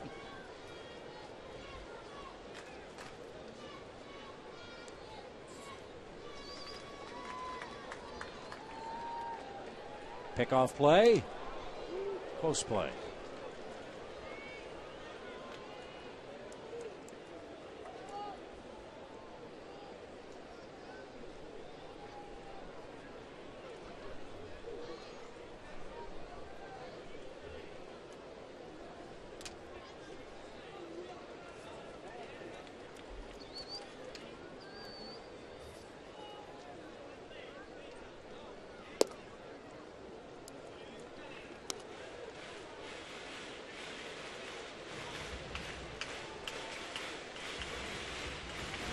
Braves 1 for 5 so far on the day with runners in scoring position. That's been one problem they've had on this homestand. A lot of chances to blow games open against the Pirates. And there's a hit. Hayward will be stopped as Bonifacio charged aggressively. And Brian Snitker with the stop sign, and rightfully so. Braves have him at the corners for Boscan and 1 out. Your hindsight in baseball sometimes just drives you crazy, but here's another case in point where you don't know what would have happened if they'd been able to move Jason over to third base, but it eats you up if you're Brooks Conrad in the dugout. When you see that, it's like, man, if I'd just done my job, we got a tie ball game. Yeah, you're always, when you're that guy, that whether you're a pitcher trying to bunt the guy over and you don't get it done, or the hitter trying to hit the ball to the right side, it seems inevitably that the guy coming up behind you gets a base hit, and that's the first thing you're doing is beating your head against the wall saying, God, if I'd have just gotten that guy over. But like you say, you don't know, who knows how it would have worked out. But base hit and first are two things you can say about J.C. Boscan. His first big league hit came in the second, a single to the right side, and he showed bunt and missed it for strike 1. I don't know what was going on there, but I'm glad somebody missed the squeeze. Yeah. That's what it was.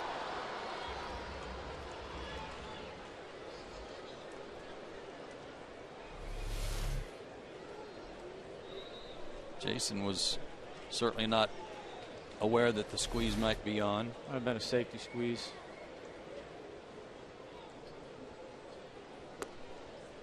What if he just punches one through the right side like he did last time? Well, he could do that too, but you know, he might have been thinking, try and do the same thing with a bunt. You score the run from third, you move the runner over to second. You know, the key to that kind of play though is that runner at third has got to get a good read on where that bunt goes. Mm-hmm. Or the old sack fly play that they've been working on. Yeah. Well, a home run will be fine too. Sure. A lot of choices.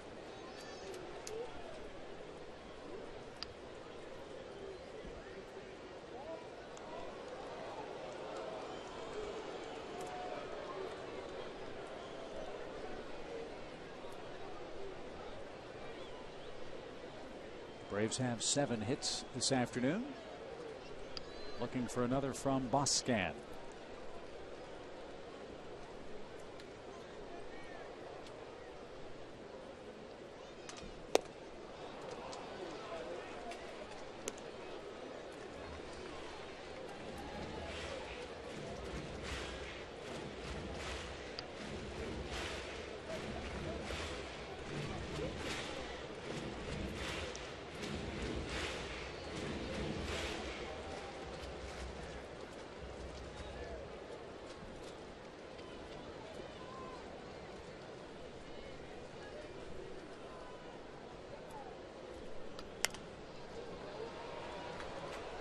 A lot of sliders as at bat. Trying to get the ground ball. Playing for a double play. They got a big one in the first. Braves had runners first and third. Freddie Freeman was doubled up. Jose Costanza, who had doubled on the game's first pitch, came in to score the only Braves run to this point.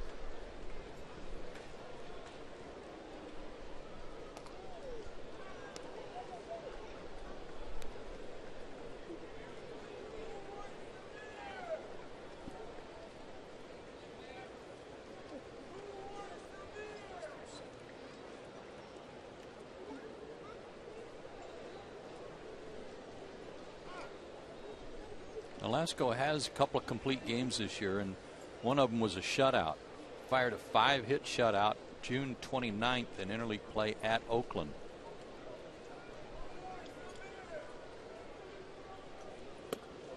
Boscan strikes out. First of the day for Nolasco, but that's a big one. No contact. And still a 2-1 game for Tommy Hanson.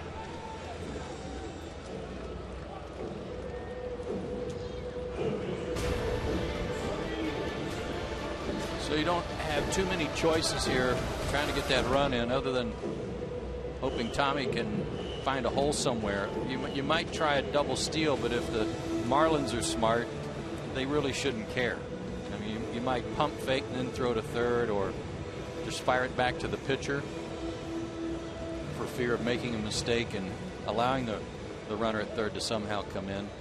Because at the very worst, if Gonzalez does steal and you don't make any play, you've still got second, third with the pitcher still up. Tommy looking for his first RBI of the year. It's been a day of first.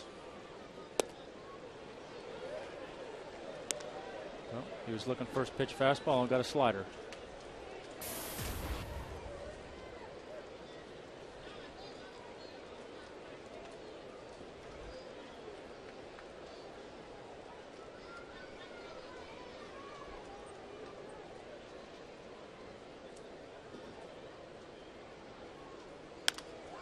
Braves pitcher's been pretty hot lately too, Tom.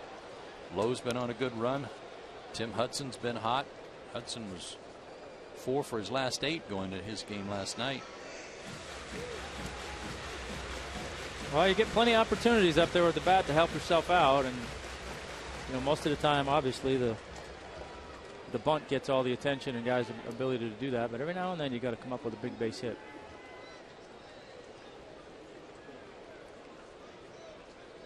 As the season wore on, did you cut down on your BP as it got hotter? Yes, but I think a lot of times they cut down on it for us. A lot of times early in the year, the pitchers would have their own group, and then as you got into the summer and it got hot and you didn't want to be out in the field so long, the pitchers group would get eliminated and maybe would do it once or twice a week in the tunnel inside. So, yeah, whether we wanted to or not, we did. A couple of good swings for Hanson. Count now 1-2. He's starting to force Nolasco's pitch count up. And that's about the best fastball of the day from Nolasco, too, at 94.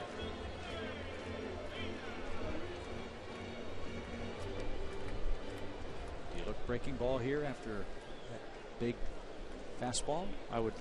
If I was hitting, I would. And if I was pitching, I'd probably be throwing him something off speed.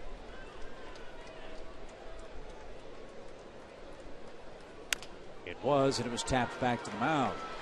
So the Braves get a leadoff double, can't get a bunt down, get 2 hits, strand 2 more runners. They've left 5 through 4 in a 1-run game at home.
Today he has struck out 6, but trails in the game by a 2-1 score. Welcome you back to Sunday Braves on Fox Sports South, brought to you by your local Hyundai dealers.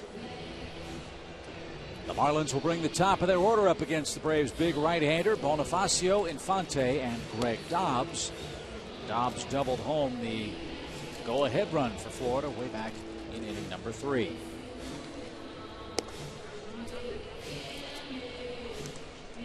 Only one 1-2-3 inning, and that was the first for Hansen. Time for another.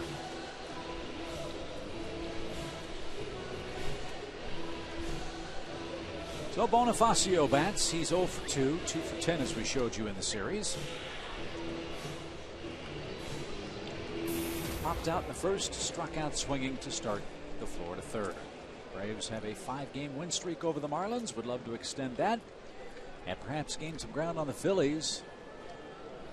We're in a tight game with the Pittsburgh Pirates. That one's gone back and forth a couple of times. Vance Worley's pitching for Philadelphia today.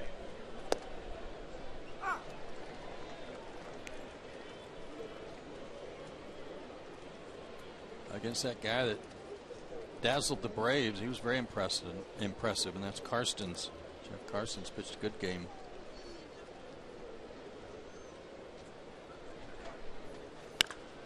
High drive down the right field line. Will it stay fair? It will. Bonifacio hits his second home run of the season. And the Marlins extend their lead. It's 3-1.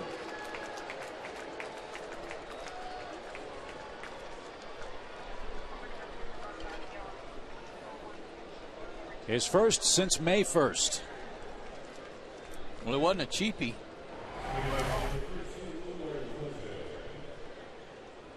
And he put a good swing on that pitch. Or a 1-0 fastball.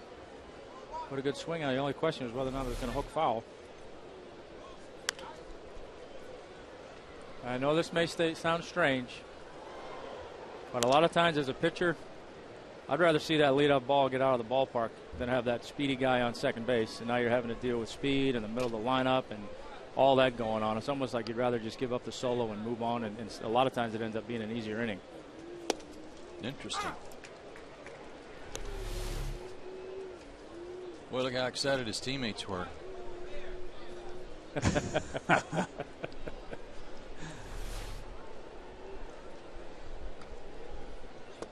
It might be too hot to celebrate down there. Either that, or they might be thinking like you do with a lot of leadoff hitters, saying, "Oh gosh, we didn't want to see you hit home runs. We didn't want you getting used to that." His third career homer.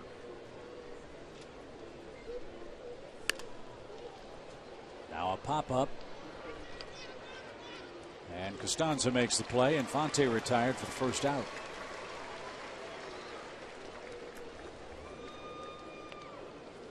Greg Dobbs bats. This guy's had a good year.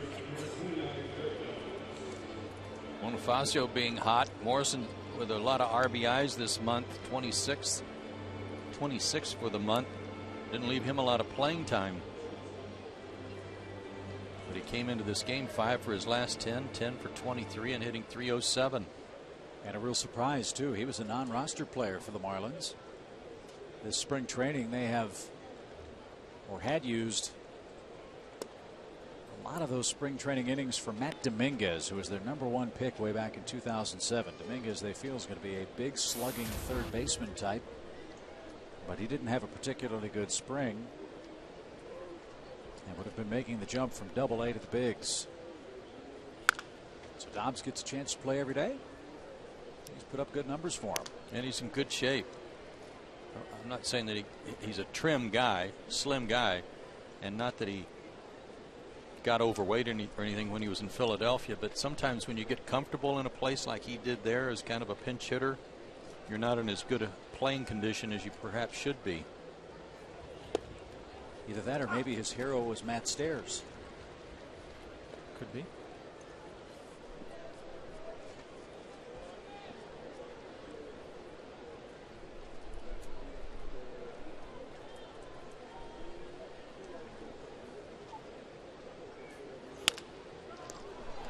Comebacker.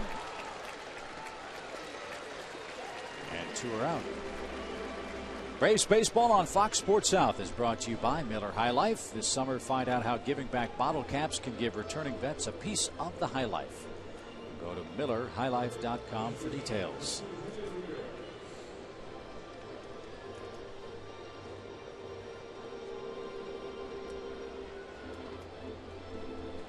Andy Ramirez bats.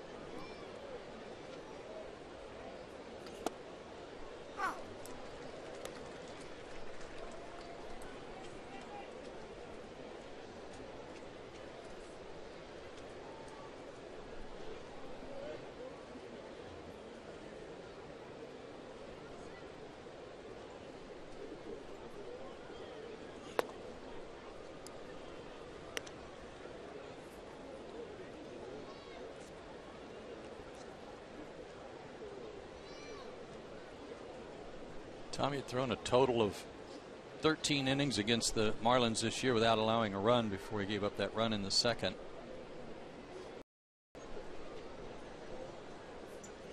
And one of those games he won 1-0. Braves only got, I think, 2 hits that night, and one of them was an Alex Gonzalez home run down in Florida to win 1-0.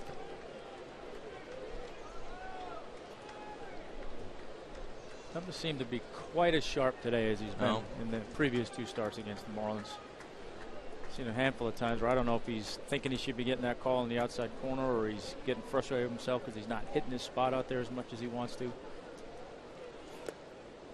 Seems to be, to me, Tommy, a lot of max effort pitches too. And on a hot day, I don't know what that's taken out of him, but he really seems to be grinding. His next will be pitch number 89.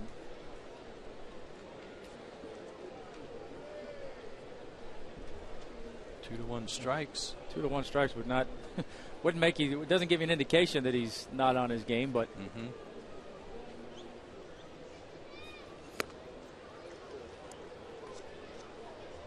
Boscan asks if that was tipped, and Lance Barksdale says no, and Ramirez walks with 2 outs. Freddie Gonzalez will come out and have a discussion about what his catcher thought he heard. He heard something.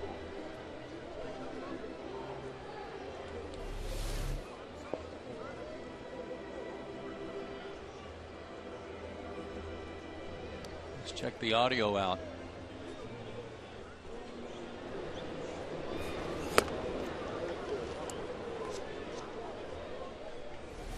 Well, Hanley, the only thing that gets me, what I wonder about is Hanley was in no hurry to get out of there. No. You know, and knowing it was ball 4, you know, it seemed like there was a little bit of hesitation in him, but.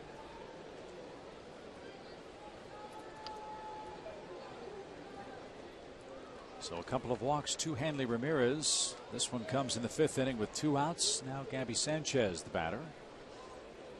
Runner goes, pitch out. Boscan's throw right on the money. And that takes care of any doubt. And Hanley Ramirez. Florida gets a home run from Emilio Bonifacio, his first since May 1st and his 3rd in the big leagues. That extends Florida's lead to 2 runs now as the Braves come up in the 5th.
by Sherwin-Williams, by the Georgia Lottery, and by Academy Sports and Outdoors.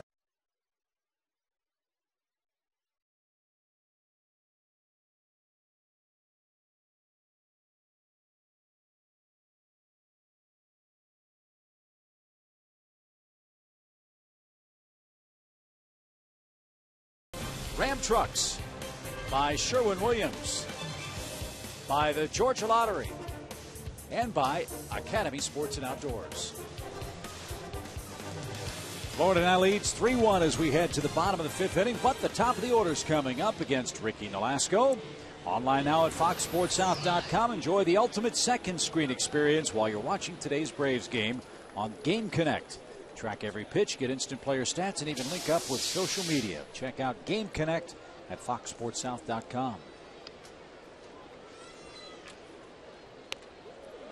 Costanza with a bunt. Nolasco has to hurry, low throw. Ball into right field.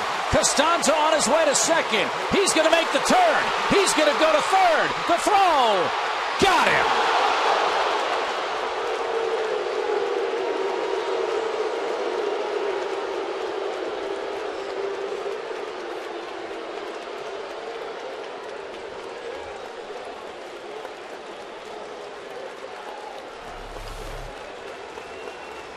Great idea, excellent hustle, forced the mistake, and then made a mistake of his own.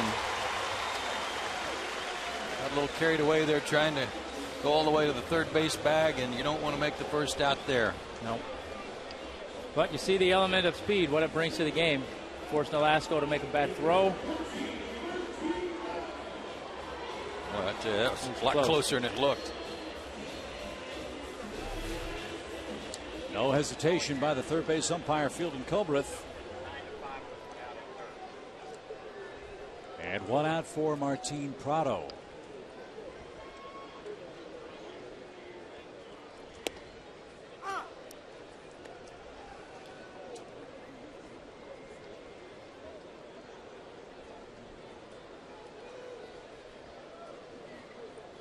How was that scored, by the way?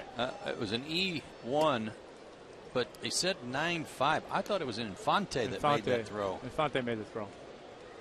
He scored that in error, huh? Mm-hmm. Should have been a base hit.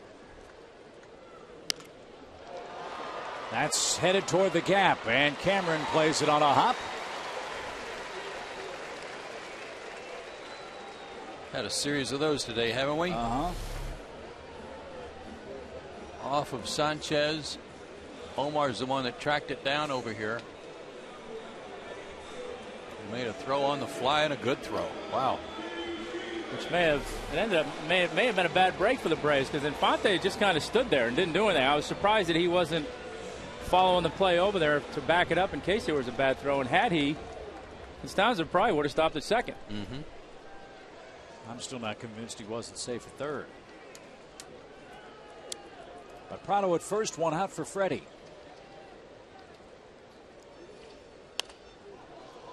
Again, Freeman with a 14-game hitting streak that is on the line and active in today's game.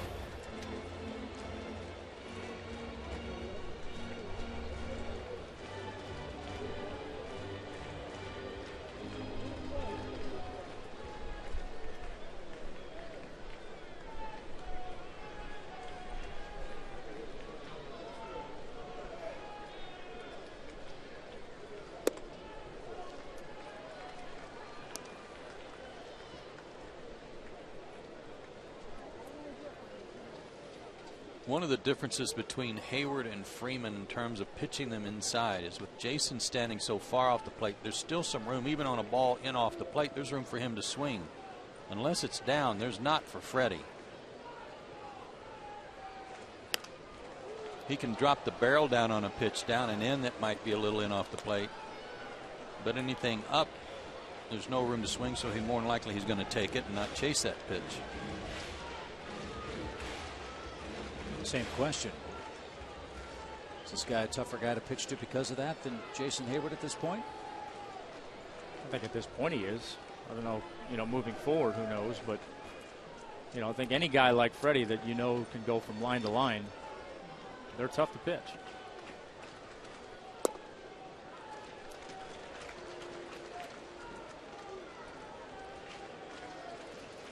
One hot hitter in the batter's box, another hot hitter waiting next. When you've got a guy that's using the whole field, not only is he hard to pitch to, he's hard to defend. You're not able to overplay him one way or the other, and as a result, the Marlins have him exactly straight away.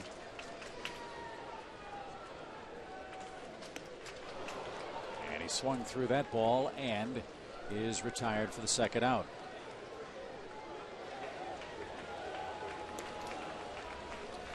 Dan Uggla extended his streak to 22 games with an infield hit.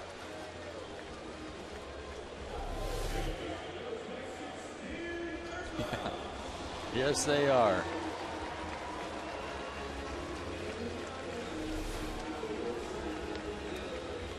We showed you what Jack McKeon said about Dan Uggla. The Marlins ought to know how to pitch this guy. McKeon also said what the strategy was today. We're going to walk him 4 times.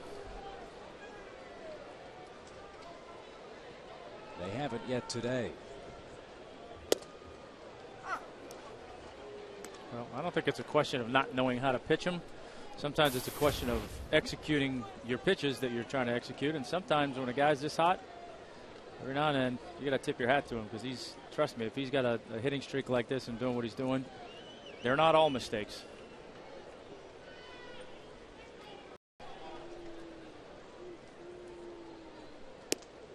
That's what earns you elite Bobcat status.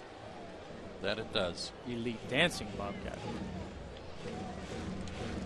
I like the way Nolasco's reserving that 94 fastball, though, for opportune moments. He doesn't break it out every pitch. Just when he wants to put a little extra and surprise somebody, as he did on the first pitch to Dan.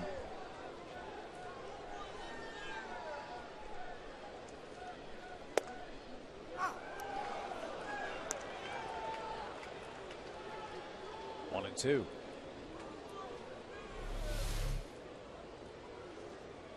Sherwin-Williams painting the corners on our Fox tracks, and indeed right on the line.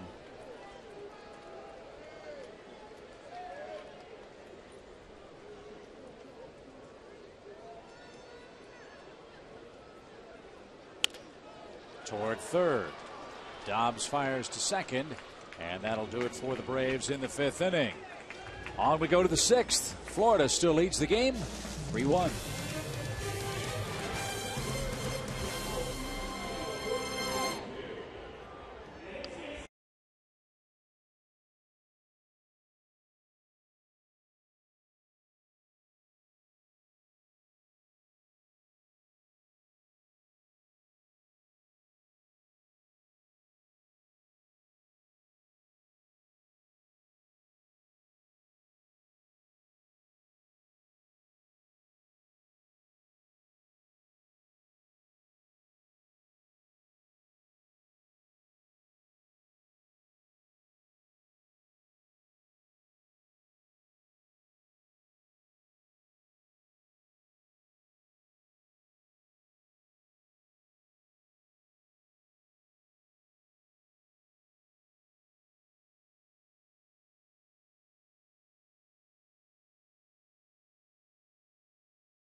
Glavin, Chip Carey, the rest of our great Fox Sports South crew. Glad you're with us on Sunday, Braves.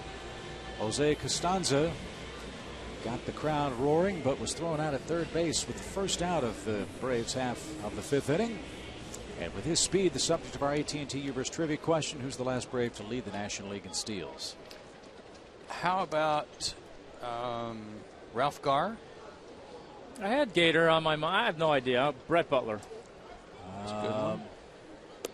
I'll say Tommy Holmes. Tommy's a good one. Cheater man. No cheating going on. Okay. Not today, at least. As Sanchez down a strike.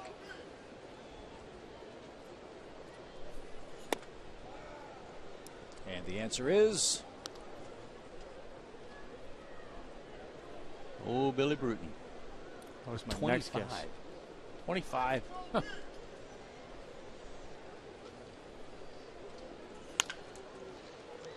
Brooks Conrad at third base. Sanchez is at number 1. What was that stat you had on Tommy Handsome to go 6? How about this? Yeah, well, let me get to that in just a second. Tommy's got that number for you. That's only the second ground out tonight, or today. And the other one was the comebacker to the mound from Dobbs last inning. Shit, I mean, it's been a strange game. He's, you know, again, you look at his pitch count and the balls to strikes and whatnot, you think it'd be a much cleaner game than it is. It's not even that it's not clean. It's just not. It's not a typical game for him. It's just seems a little off. But since you asked, Joe, I mean, Chip, 11-0 when he goes 6 innings, and 14-0 the team is when he goes 6 innings. That just missed to Stanton, who's 2 for 2. So his teammates are going to have to score some runs here in the next inning or two. Had a couple of opportunities that could have easily made this a tie game.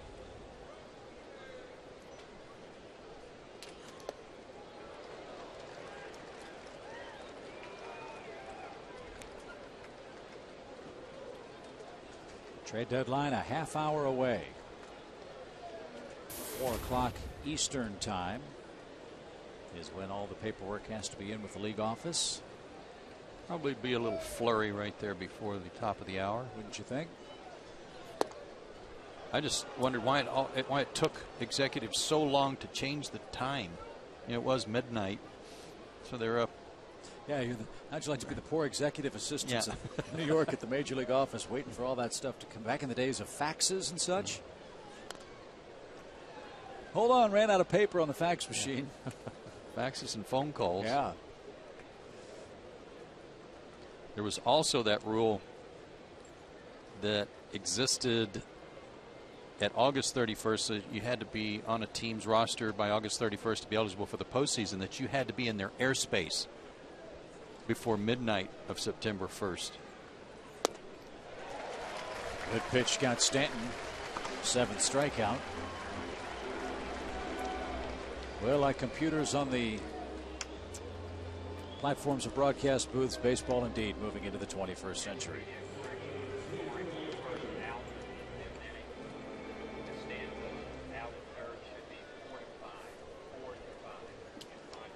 Here's Cameron.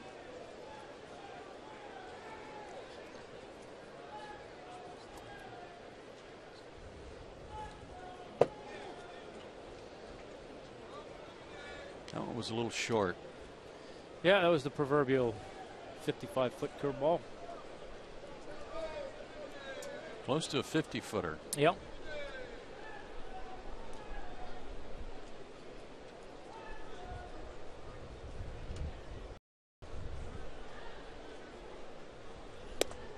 Little breeze feels nice, doesn't it? It does. I just worry about what's behind the breeze.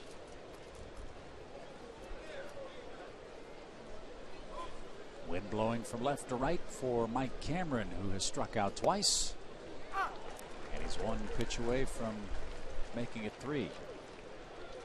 101 pitches.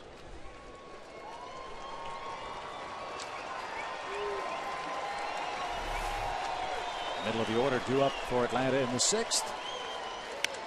And Cameron smacks one to center. Costanza, long run, still going, won't get it. It bounces off the fence. Cameron on a 1-2 count doubles to keep the inning alive for Florida. And from our vantage point, you just mentioned the wind, Chip, and that had a definite effect on that ball. It really did slice away, and the wind helped it move away from Costanza.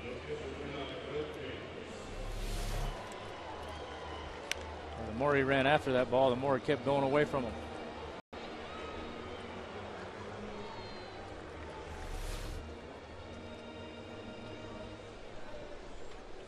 Big run right here. The Braves will pitcher out Hayes. Nolasco, the Florida pitcher, is due next. No one's come to the on-deck circle yet, however. No one in their bullpen. There's the pitcher. And a drastic improvement for Nolasco over his last day game start 2 starts ago at San Diego. An inning plus 9 runs. Yeah, that's the kind of game you see a guy having spring training. Mm-hmm. You know, because all they care about is getting their work in and getting their pitch count up. And you have those games every now and then. You don't see too many guys giving up 9 runs in a start during the regular season. Well, I was talking earlier about teams and how depends on when you catch them and how they're playing. Just think about how if this game remains the way it is and the Padres look at the box score and they're going, are you kidding me? The Braves only got 1 run off that guy? Yep. What's the deal? We have a stretch of pretty good games leading into that one, so I don't know what happened there. Slow roller to short. And Alex will flip to first, and that will retire the side. Hansen's through 6. He's thrown 107 pitches and trails by a 3-1 count.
South is brought to you in part by AT&T Uverse.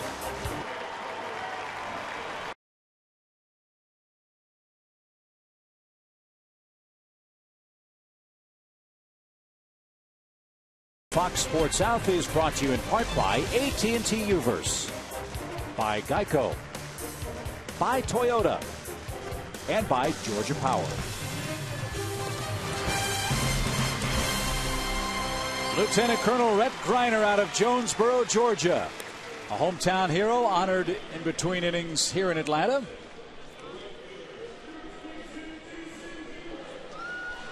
One of the best promotions the Braves put on all year long on home Sundays.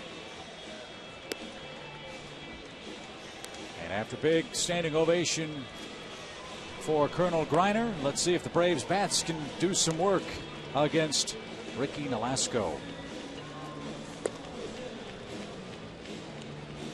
Hayward, Conrad, and Gonzalez are coming up for the Braves. Join us for the Braves Alumni Weekend, August 12th, 13th, and 14th. The Cubs will be in town.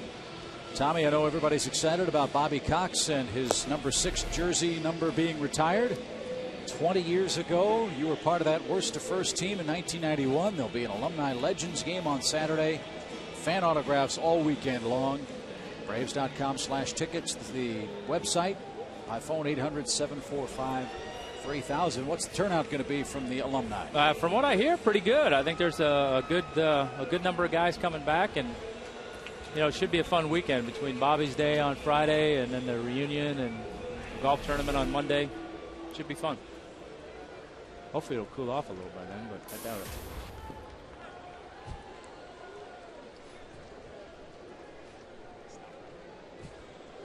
Here's Hayward. And a little low. Nolasco now up to 78 pitches through 5 innings. mind making him work again in this 6th. He's scattered 8 Atlanta hits, but has given up just 1 run. Hayward doubled to lead off the 4th, and the Braves couldn't bring him around. That 4th inning run would have tied the game 2-2. It's now 3-1 Florida. Might have been the last inning for Hansen as Christian Martinez begins to loosen up.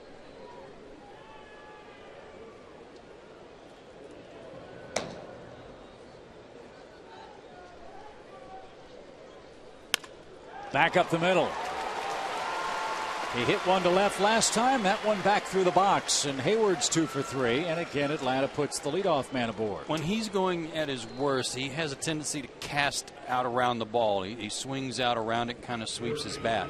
Last 2 swings have been excellent examples of staying inside the baseball, going the other way, and this one back up the middle. Yeah, I would, for me, I can't say it like you do because you're a hitter, but as a pitcher, I kind of see the same thing. It's like he wants to go out around the ball, whereas when you watch Freddie swinging and Freddie's right, it seems like no matter what pitch he swings at, in or out, his hands stay inside that baseball, and that's something that certainly I'm sure Jason wants to start to do more of.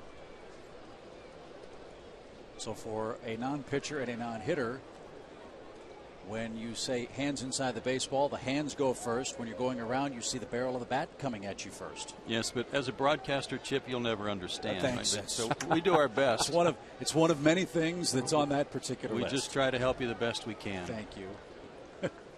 Yeah, I'm not sure there's a sports analogy that we could use with you because I don't think you can play any. Do you? You don't do anything athletically? Now, there might be an iPad application we can correlate it to, but I'm not sure. Easy, boys. 1 ball, no strikes. When do we see you again, Tom? You're going to see a lot of me in the next couple of weeks. I love it.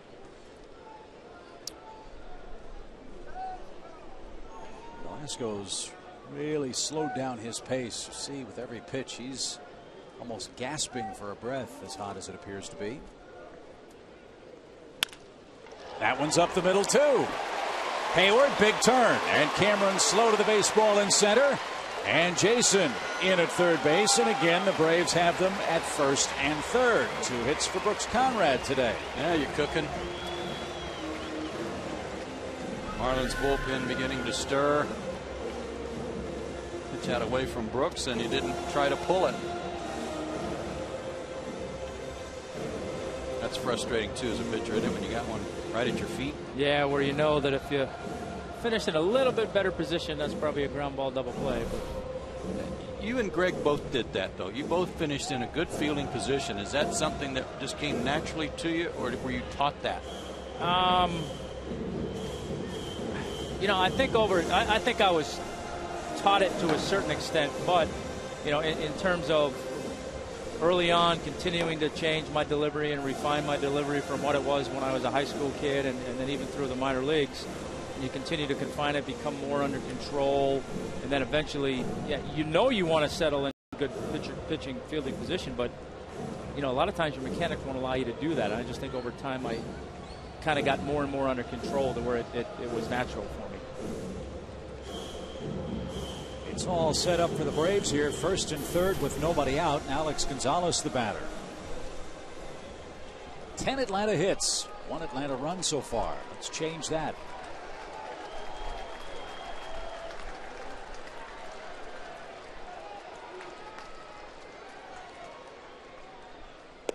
We are getting down toward the bottom of the Braves batting order. As Joe mentioned, on this hot day, one would think might be the end of the line for Tommy Hanson. We'll see if Freddie goes to his bench, who would come on to pinch hit and who would come on to pitch for Florida. Popped up. Infante battling the sun. Wow. But he makes the catch almost behind his head. See that little finish? Don't know that he meant to. Yeah, I was going to say, I don't know if it was on purpose or.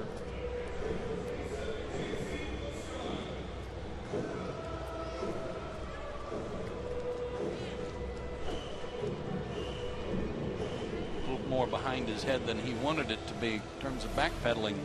Nice Exmo coverage there. Kids don't do that at home. No. Here's Boscan. He's 1 for 2. A repeat of the 4th inning for JC. He had runners first and third with 1 out in the 4th and was struck out.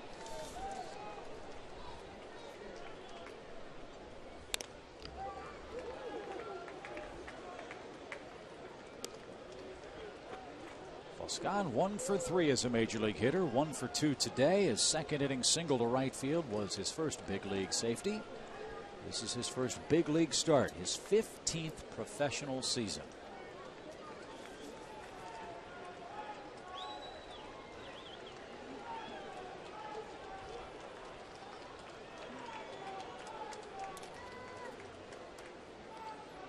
You know, there was hope that maybe Chipper would be ready to play today, and it's apparent that he's not quite ready, but he did pinch hit a couple of times in recent days.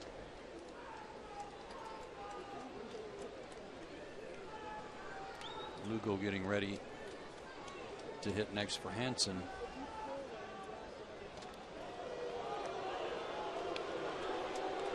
But the point I'm making is that if the Braves keep this inning going and you do hit for Hansen, then you could use Chipper here where it doesn't matter who they bring in, no matter who's warming up. They've got Badenhop and Dunn, right and left, ready.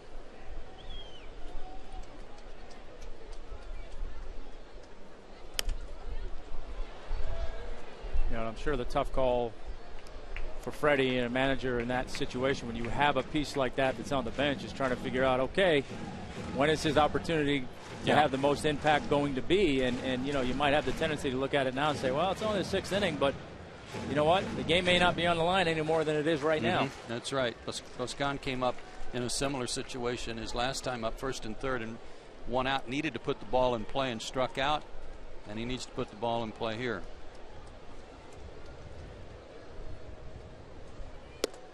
And he took a 3rd strike.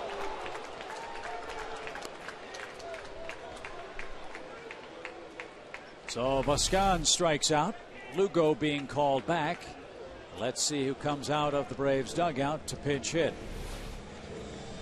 Good call, Joe. It's going to be Chipper Jones.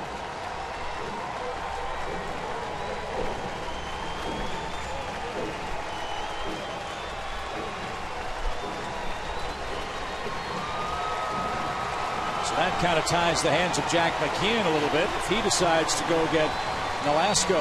No sign of that right now.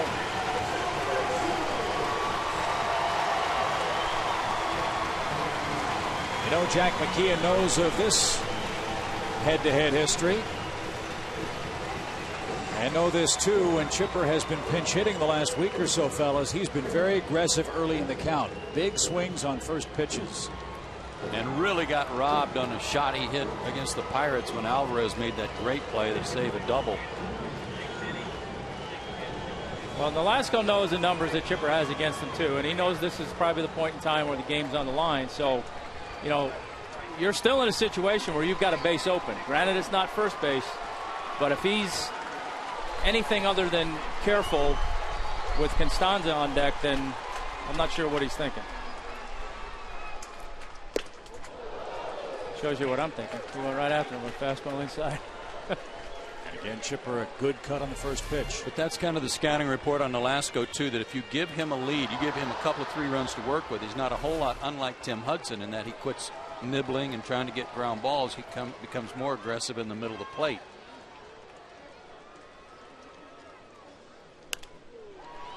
Pop fly foul, and Nolasco quickly ahead, 0-2. And again, pretty good use of that 94 fastball when he needs it. He got Freddie to strike out, to swing and miss on a real hard breaking ball in last inning. Might be a place he tries to go here too. Well, it depends on how much confidence he's got in his catcher to block it if he does throw it 58 feet.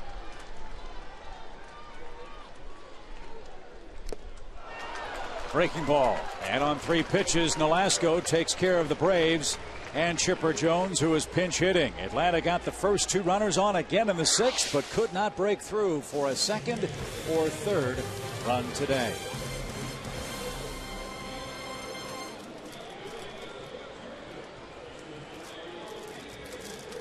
I wish they'd have used him for Boscan.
He came prepared.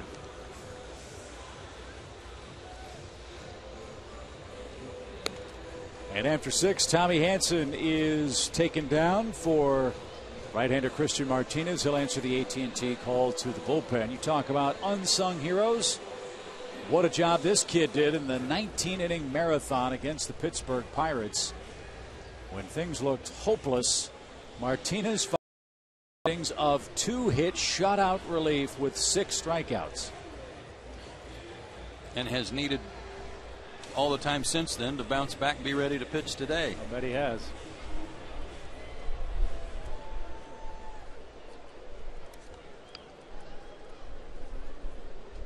And he will face the top of the order and Bonifacio, Infante, and Greg Dobbs.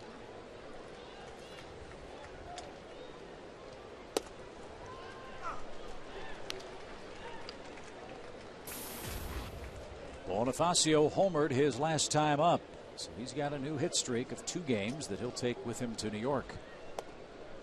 That's where the Marlins head next.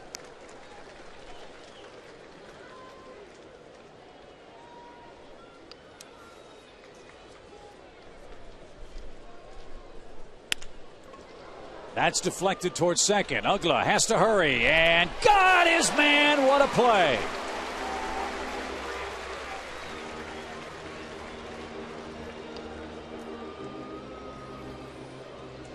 Deflections usually don't help you against a fast runner, but this one did because it was headed to center.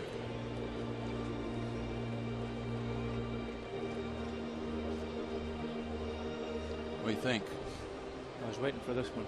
I think they got him. Maybe not. Called him out. Umpire said he was out. He's out.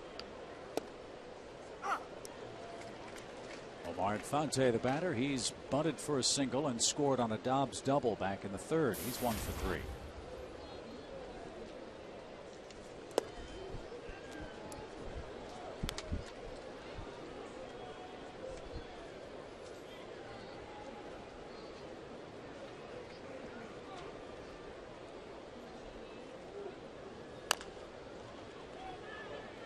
That's fouled at the plate.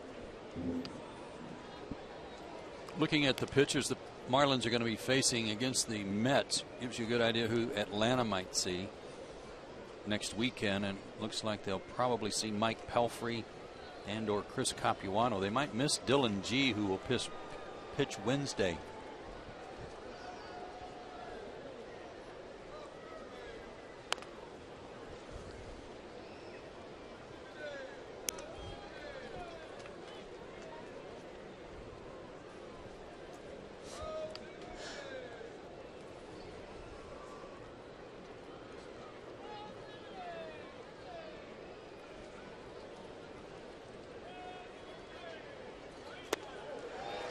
2 outs. Chances are good he'll do both, but Wednesday will be his day.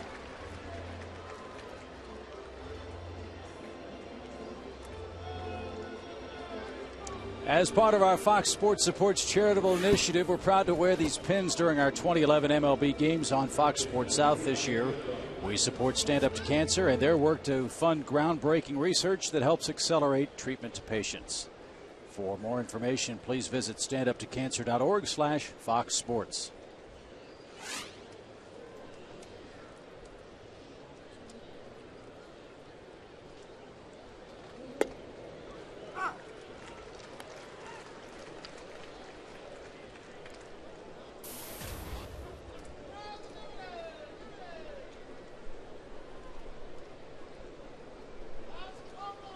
Minutes to the trade deadline.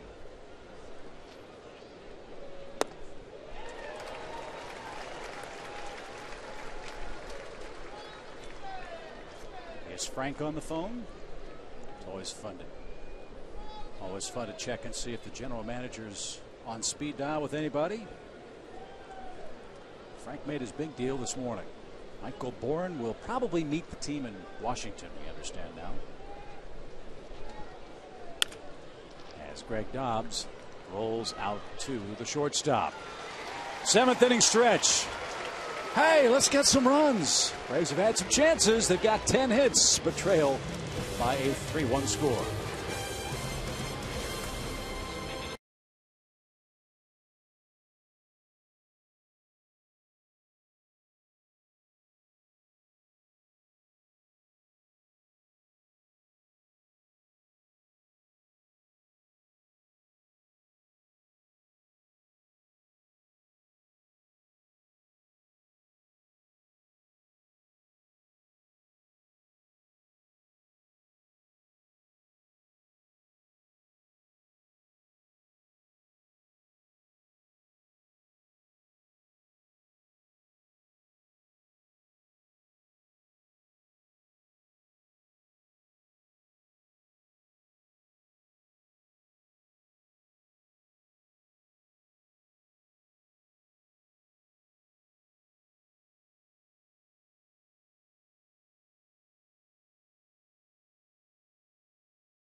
Well, a little bit of the silent treatment for Emilio Bonifacio, all in good fun. He hits his 2nd homer of the season, and that has paced the Marlins and their starter Ricky Nolasco to a 3-1 lead as the top of the Braves order comes up for this 7th inning. Yeah, too many fish hats on that leaderboard right there and on that update. But Dan Uggla did have an infield hit in the 1st inning to take any pressure off of his hitting streak.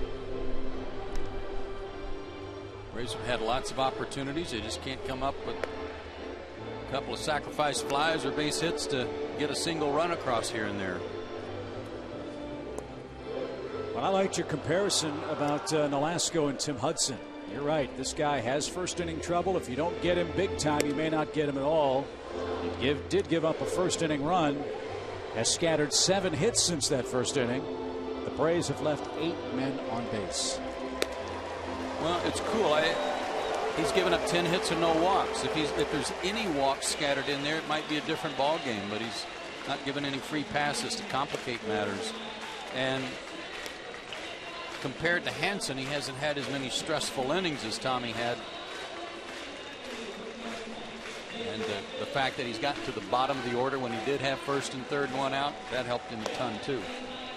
Well, let's put some stress on him here in the 7th. Top of the order. Costanza, Prado, Freeman. Dan Uggla has extended his hitting streak to 22 games. Freddie Freeman 0 for 3, trying to extend his to 15. So those guys will be coming up, we hope.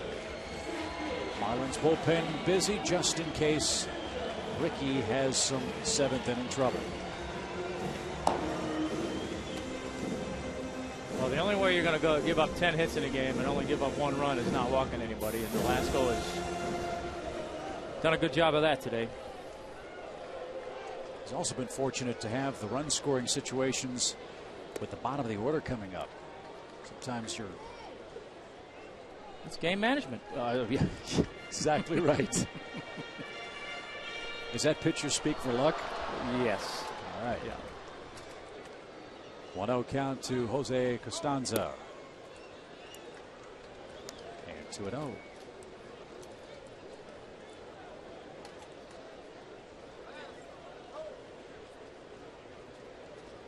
Pirates are leading the Phillies in the 8th. That's good news. And hearing they may be closing in on an acquisition at the deadline from San Diego. Ryan Ludwig may be heading to Pittsburgh here in the next few moments. Better hurry up.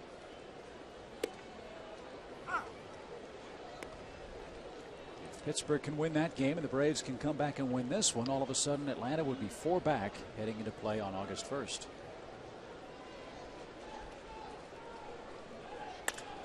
Base hit the other way. Fellas, I know Michael Bourne's on his way, but you can't help but be impressed with this kid's first taste of the big league life. All set up, I think, in a way by having Dobbs have to play in. Cuts down on his range, slaps one by him. Good thing is that when he got to first, Terry Pendleton bulldogged him so that he couldn't keep running. Well, that's the element of speed. Like you say, Dobbs has got to come in and respect the bunt. That ground ball right there, if he's back at normal depth, he maybe got a shot to cut it off, but playing in like that, he has no chance. 2 more hits for Martin Prado, 7 of them in the series and 12 at bats.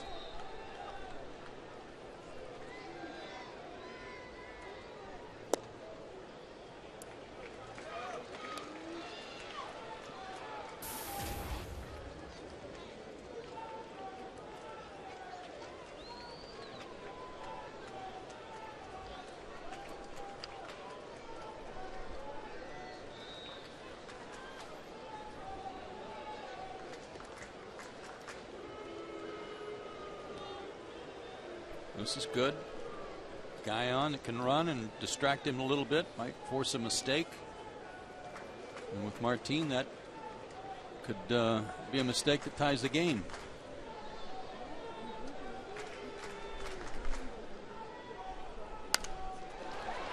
Lined out and doubled off, but ball dropped. They'll say it was on the transfer, and there's no argument from the Braves dugout. 2 outs.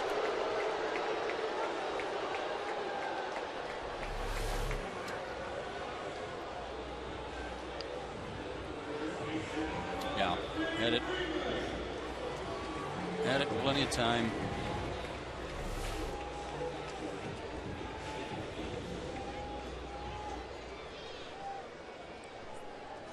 So they're clear for Freddie Freeman, but 2 outs in the 7th.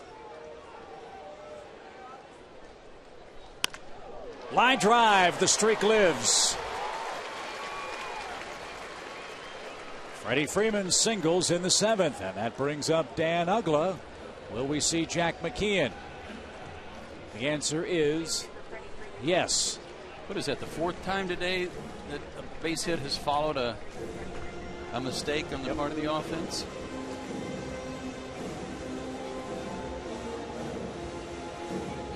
So Nolasco goes 6 2/3 innings. He scatters about 8,000 hits, but leaves the game leading 3-1 for the moment.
Innings of 12-hit baseball. And the Marlins switches defensively. Brian Peterson checks in for the Florida club. He'll play left field and bat in the number 9 spot in their order. Emilio Bonifacio moves from left field to third base, where he started the first 2 games of this series. And now Edward Mujica, the first and last of the Mohicans in the big leagues, is on to face Dan Uggla. This guy had good numbers last year in San Diego, and when the Marlins made the effort to try to rebuild their bullpen and give them some people who could get some guys out, this is one of the ones they went to get in the Cameron Maybin deal, and he's responded with a good year. 6 walks in 50 innings.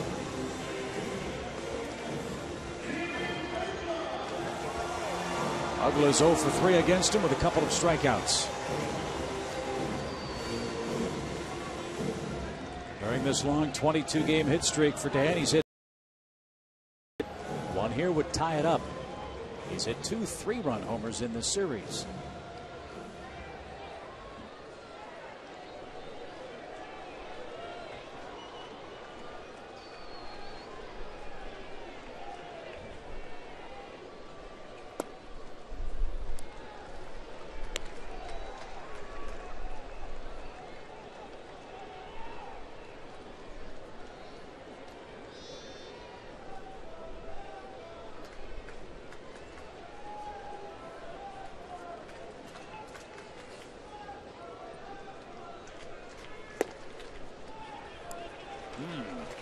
Mika thought that good enough. 2 balls, no strikes. Trying to keep the ball away from him, though. That was mighty close.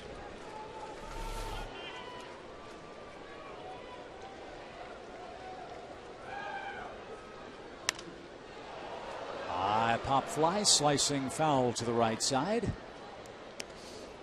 2 balls and a strike.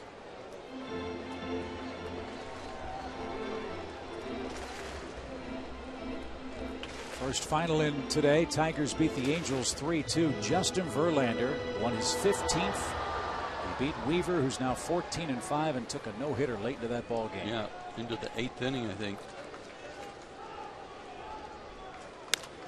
Popped up. And Mujica ought to be out of trouble if Infante can catch this one. And he did, to retire the side. Braves threaten again, but fail to score in the 7th. We head to the 8th. Still a 3-1 Florida game.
Pitching staff has held him in check despite 12 Braves hits.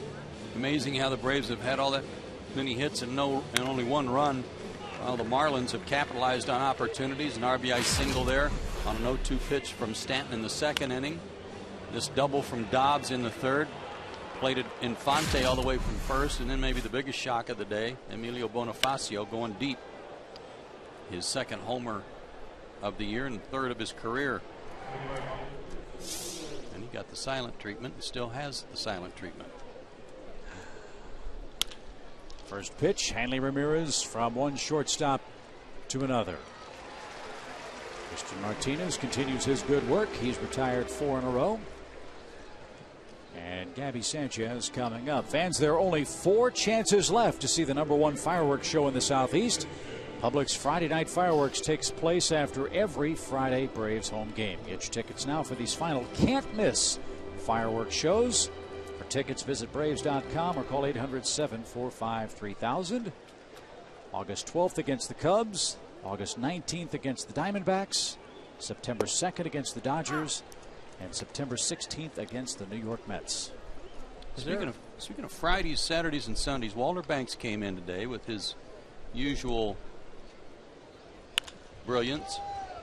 Gabby Sanchez into left center field. He'll single with 1 out. Walter gives us always good stuff on numbers. But today he was talking about how, here on the last day of July, we've had 5 Fridays, 5 Saturdays, and 5 Sundays in the month of July. That's never happened in our lifetime and never will again. Really? Mm-hmm. Huh. Walter's the man on the numbers. Man, he knows everything on numbers. I can't think, and I think I've said this before on the broadcast, can't think of a better ambassador for Braves baseball for the fans than that man. Longtime usher. You said the other night, Chip, on the air during the 19-inning game that he was 27 at the start of the game. Started. Yes. He said, he heard about it, and he said, oddly enough, my first game across the street at Atlanta Fulton County Stadium, I was 27 years old.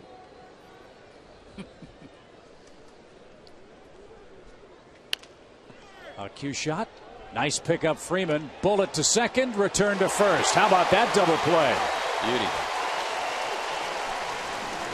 The old 3-6-1 twin killing takes care of the Marlins in inning number 8. Still a tight ball game. Braves have the last at bat, and 2 of those left here at home.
After the game, Braves need 2 to tie, 3 to take the lead. And they'll have Hayward, Conrad, and Gonzalez up. But first, a big play in this ball game. Just great reactions by Hayes to locate and get there. Tuck the mask in, reach across the body. That was an all-around good play. And the Toyota play of the game it was. as Jason Hayward leads things off.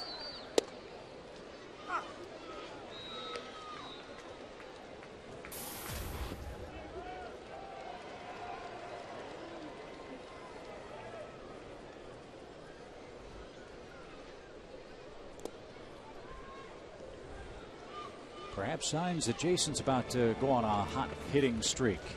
He's doubled to left and he's singled up the middle. Sorry, Chip. He kind of needs to take that UGLA approach, and that is, don't look at the average. Don't pay any attention to that. Just from here on out. Infante to his left, 1 out. Put those good numbers up from this point forward. Does that work for a pitcher too, Tommy, if you have a bad outing early in the year? Well, it's a little easier to do earlier in the year to kind of blow it off, but when you're having a season where you just can't seem to quite get it going, you know, yeah, at some point in time, like Joe said, you've just got to say, you know what, there isn't enough I can do right now, almost statistically, to salvage my numbers the way I want to. So all I can do from this point forward is try and have a good game every game out, try and help the team win, and just hope that I get things going into September and hopefully into the postseason. And you know, it's another one of those sayings in baseball. It's not how you start, it's how you finish that everybody remembers. So, you know, you can get hot going in at the right time, and he can still do a lot to help this team. Brooks Conrad, a 2-hit game. Brooks got the start at third base today. Braves need a base runner and somebody to pop one, and we'd be tied. Good example of that is the year that Carlos Beltran had that awesome postseason. I'll bet you can't find anybody who can be able to tell you what he did during the regular season. No. But it made him a huge payday with the Mets. Not that he had never done anything prior to that. I mean, he's a solid player, of course, but that's what got everybody's attention.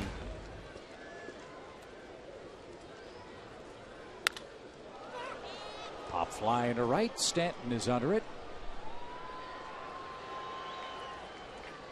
And Brooks 2 for 4. 2 outs for Alex Gonzalez.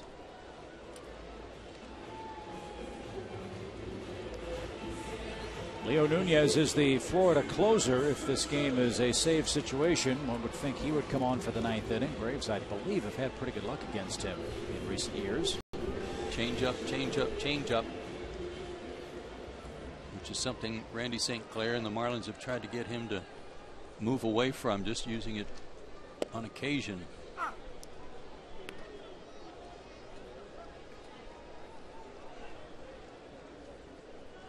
Alex is 1 for 3 today. And this one popped right side. Sanchez over near the tarp. Infante can't get there, and no play. Again, the wind blowing pretty hard that way. Help push that one out of reach.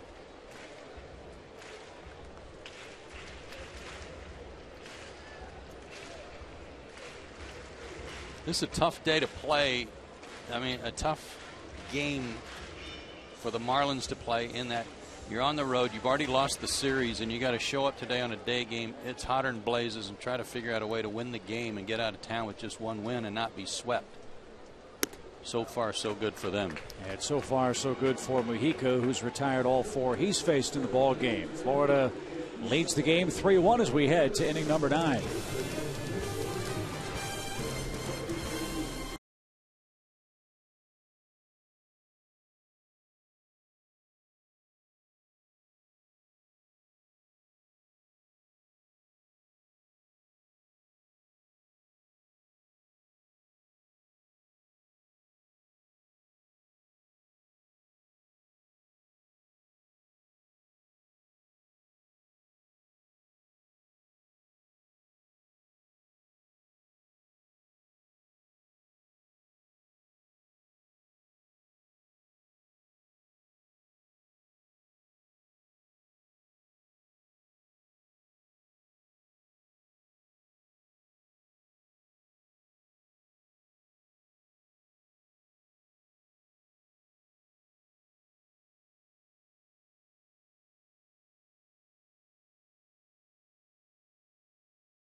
Terrific job in relief of Tommy Hanson. He has given up 1 hit in 2 innings.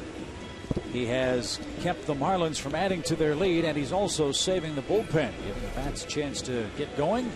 And we will get going from Atlanta after the game. We head to Washington. Here's the first stop on our 3-city trip. It begins tomorrow night with the Nationals. Well, no series against the Nationals for the Braves is complete unless they get to face Livan Hernandez. That's a given. John Lannon's been awfully tough on them in the last couple of years. And Chien-Ming Wang, who made his return to the active roster just 5 days ago, or I guess actually 3 days ago now, will get the finale.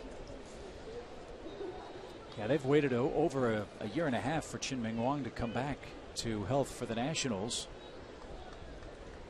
He was a 2-time 19-game winner for the Yankees and hurt himself running the bases in interleague play.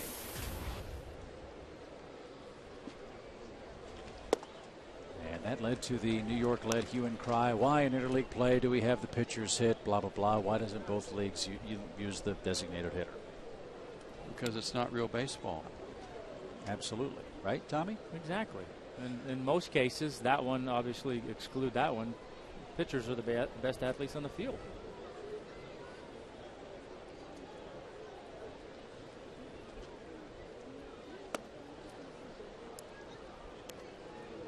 Two balls and a strike.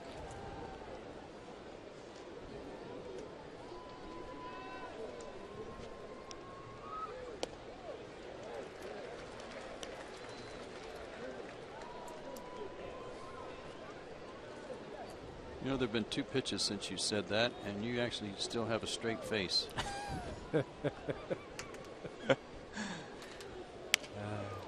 Cameron makes contact, but lines to short. And the highlight of the day today came before the very first pitch was made. If you missed it, the Braves acquire Michael Bourne from the Astros for Jordan Schaefer and 3 highly thought of Braves young pitching prospects. Can't wait to see him in his Braves uniform. He's going to wear number 24. He'll be ready to go tomorrow. And yeah, I hope he went ahead and flew on to Washington rather than fly here, then to Washington. I think that's what's happened. I don't think he could get a flight out of, I think they're in Milwaukee, right? Houston up there? Yes. Isn't there like 100 flights a day going to Washington? I mean, Milwaukee from here? 2, but maybe not out. Oh, okay. Hayes to third. Plus, there's all that pressure of not knowing where to sit on the charter, you know, and what to wear and all those things. I mean, that's something that Fred Hickman's got to deal with today. You know what else? I just thought of this. Going from New York to Florida, you're going to have a chance to show Michael Bourne the proper way to fold a sport coat. I'll be happy to step up and help in the Braves way. That's, I mean, all part of the comfort of travel. You got to know where to sit and where to put your stuff. Christian Martinez, another terrific job in relief. 2 2/3 innings of 1-hit Atlanta relief.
with 2 outs and the base is empty.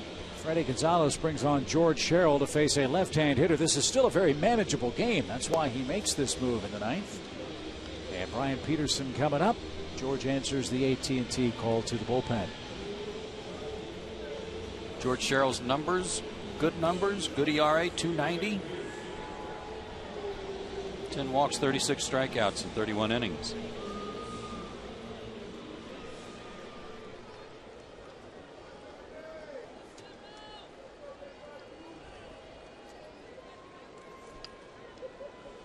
Peterson, a 4th-round pick by the Marlins in 2007. He's out of Northridge, California.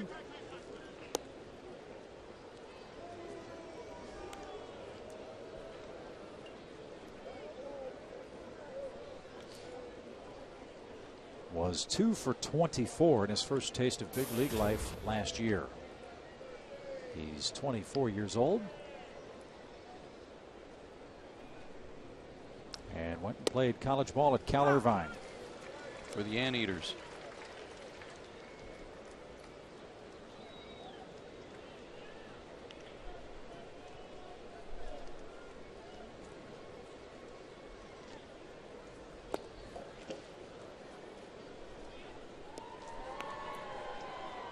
Reds blasted the Giants 9-0. Phillies have tied the Pirates 5-5. That game's in the 9th. Here it's 3-1 Florida with 2 outs in the top of the 9th inning.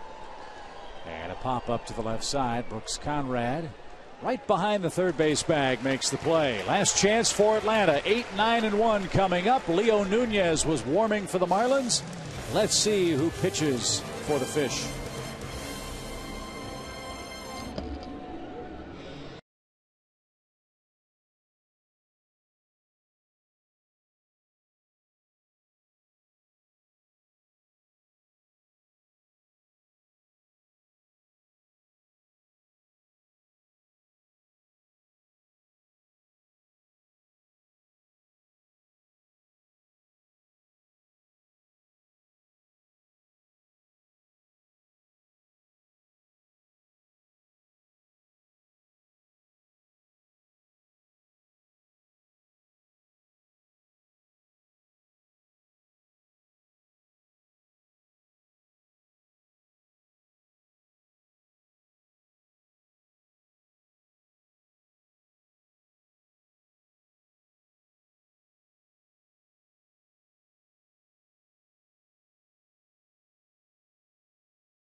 Freddie Gonzalez will empty his bench for the bottom half of this inning. He has both David Ross and Eric Hinske ready to go against Florida closer right-hander Leo Nunez.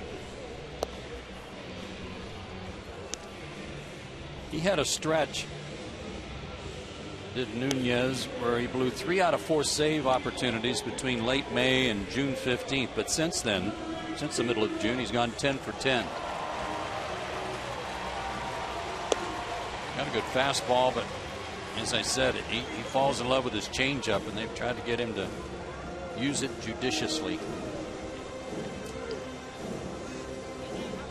So it'll be Ross first, then Hinske, then the top of the order.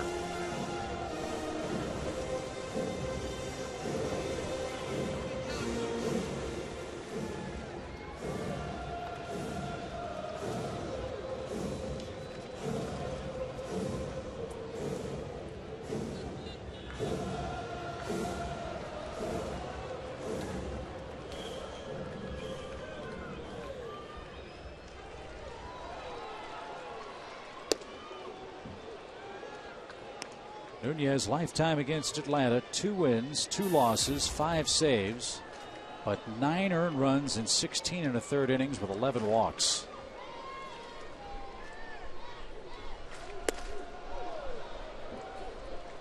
There's the 96-mile-an-hour heat. And David quickly behind 0-2.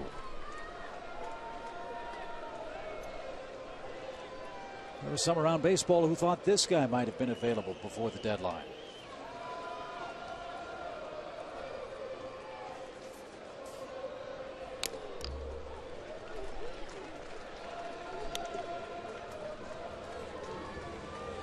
Their bullpens, again, I go back to the fact that it's so vastly improved that they may have gotten some calls, but they're not willing to break it up. And as Tom said, they've got so many good young position players. Who would they move? 96 and right on by. 4 out, number 1 in the 9th. And without throwing a changeup. Yep. I was going to say, he didn't fall in love with his changeup that at bat. Nope. I'm not sure why you would when you're putting it up there at 96. Well, he saved 30 games last year, 26 the year before for Florida. And the other side of this discussion is Marlins are moving into a new ballpark next year. They need young players, talented players, and some building blocks to build excitement for their new stadium.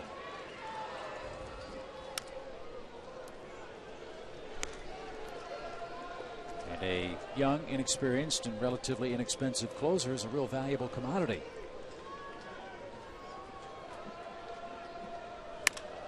High fly toward left. Peterson going back. Wind knocked that ball down for Eric Hinsky. And the Braves are down to their final out in the 9th. It'll be Jose Costanza.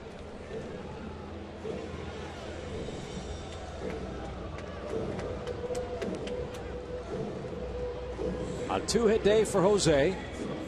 He doubled and scored in the first. Bounced out to first in the second. Reached on a pitcher's error in the 5th. Went from first to second. Tried to make it to third. Was thrown out. That was the first out of the inning. And then singled in the 7th and was doubled up on a line drive to second. Still think he should have gotten a hit on the bunt attempt. It's interesting. Leo Nunez was standing on the mound waving all of his infielders in. His outfielders, trying to get them to come in. Well, Satchel Paige did that once, but everybody ringed the infield. Didn't need him.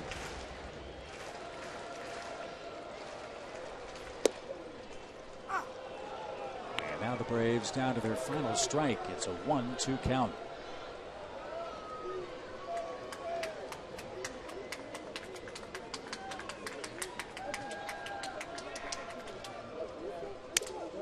Slow roller. That's tough play.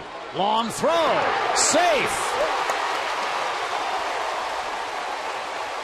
A 3-hit game, and the Braves still have hope. Tell you what, he may have made a couple of base running mistakes today. One on the line drive, he really couldn't help much. But he is exciting, and he puts so much pressure on the defense that if he just puts it in play, he's a threat. And now, just like that, you bring the tying run to the plate. You got to like that, his effort to get on.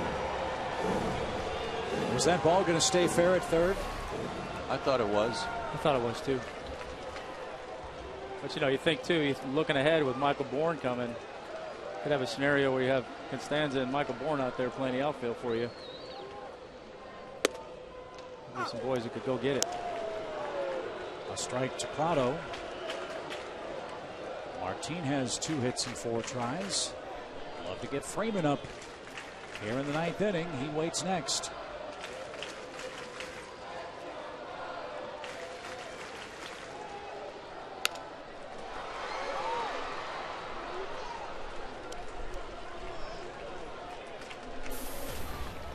Well, the second straight batter. Braves down to their final strike.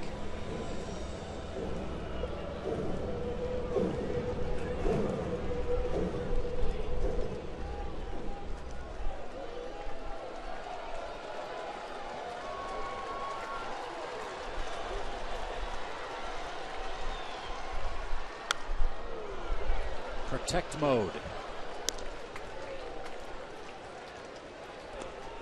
He almost took that one right out of Hayes' glove.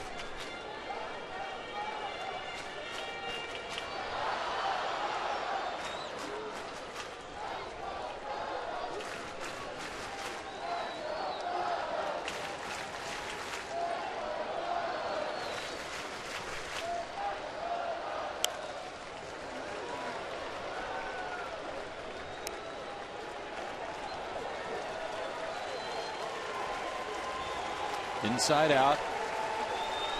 Letting the ball travel, trying to pick it up out of his hand and not chase a bad ball, but at the same time not take any called third strikes either. And to do that, keep your hands back, keep them inside the baseball.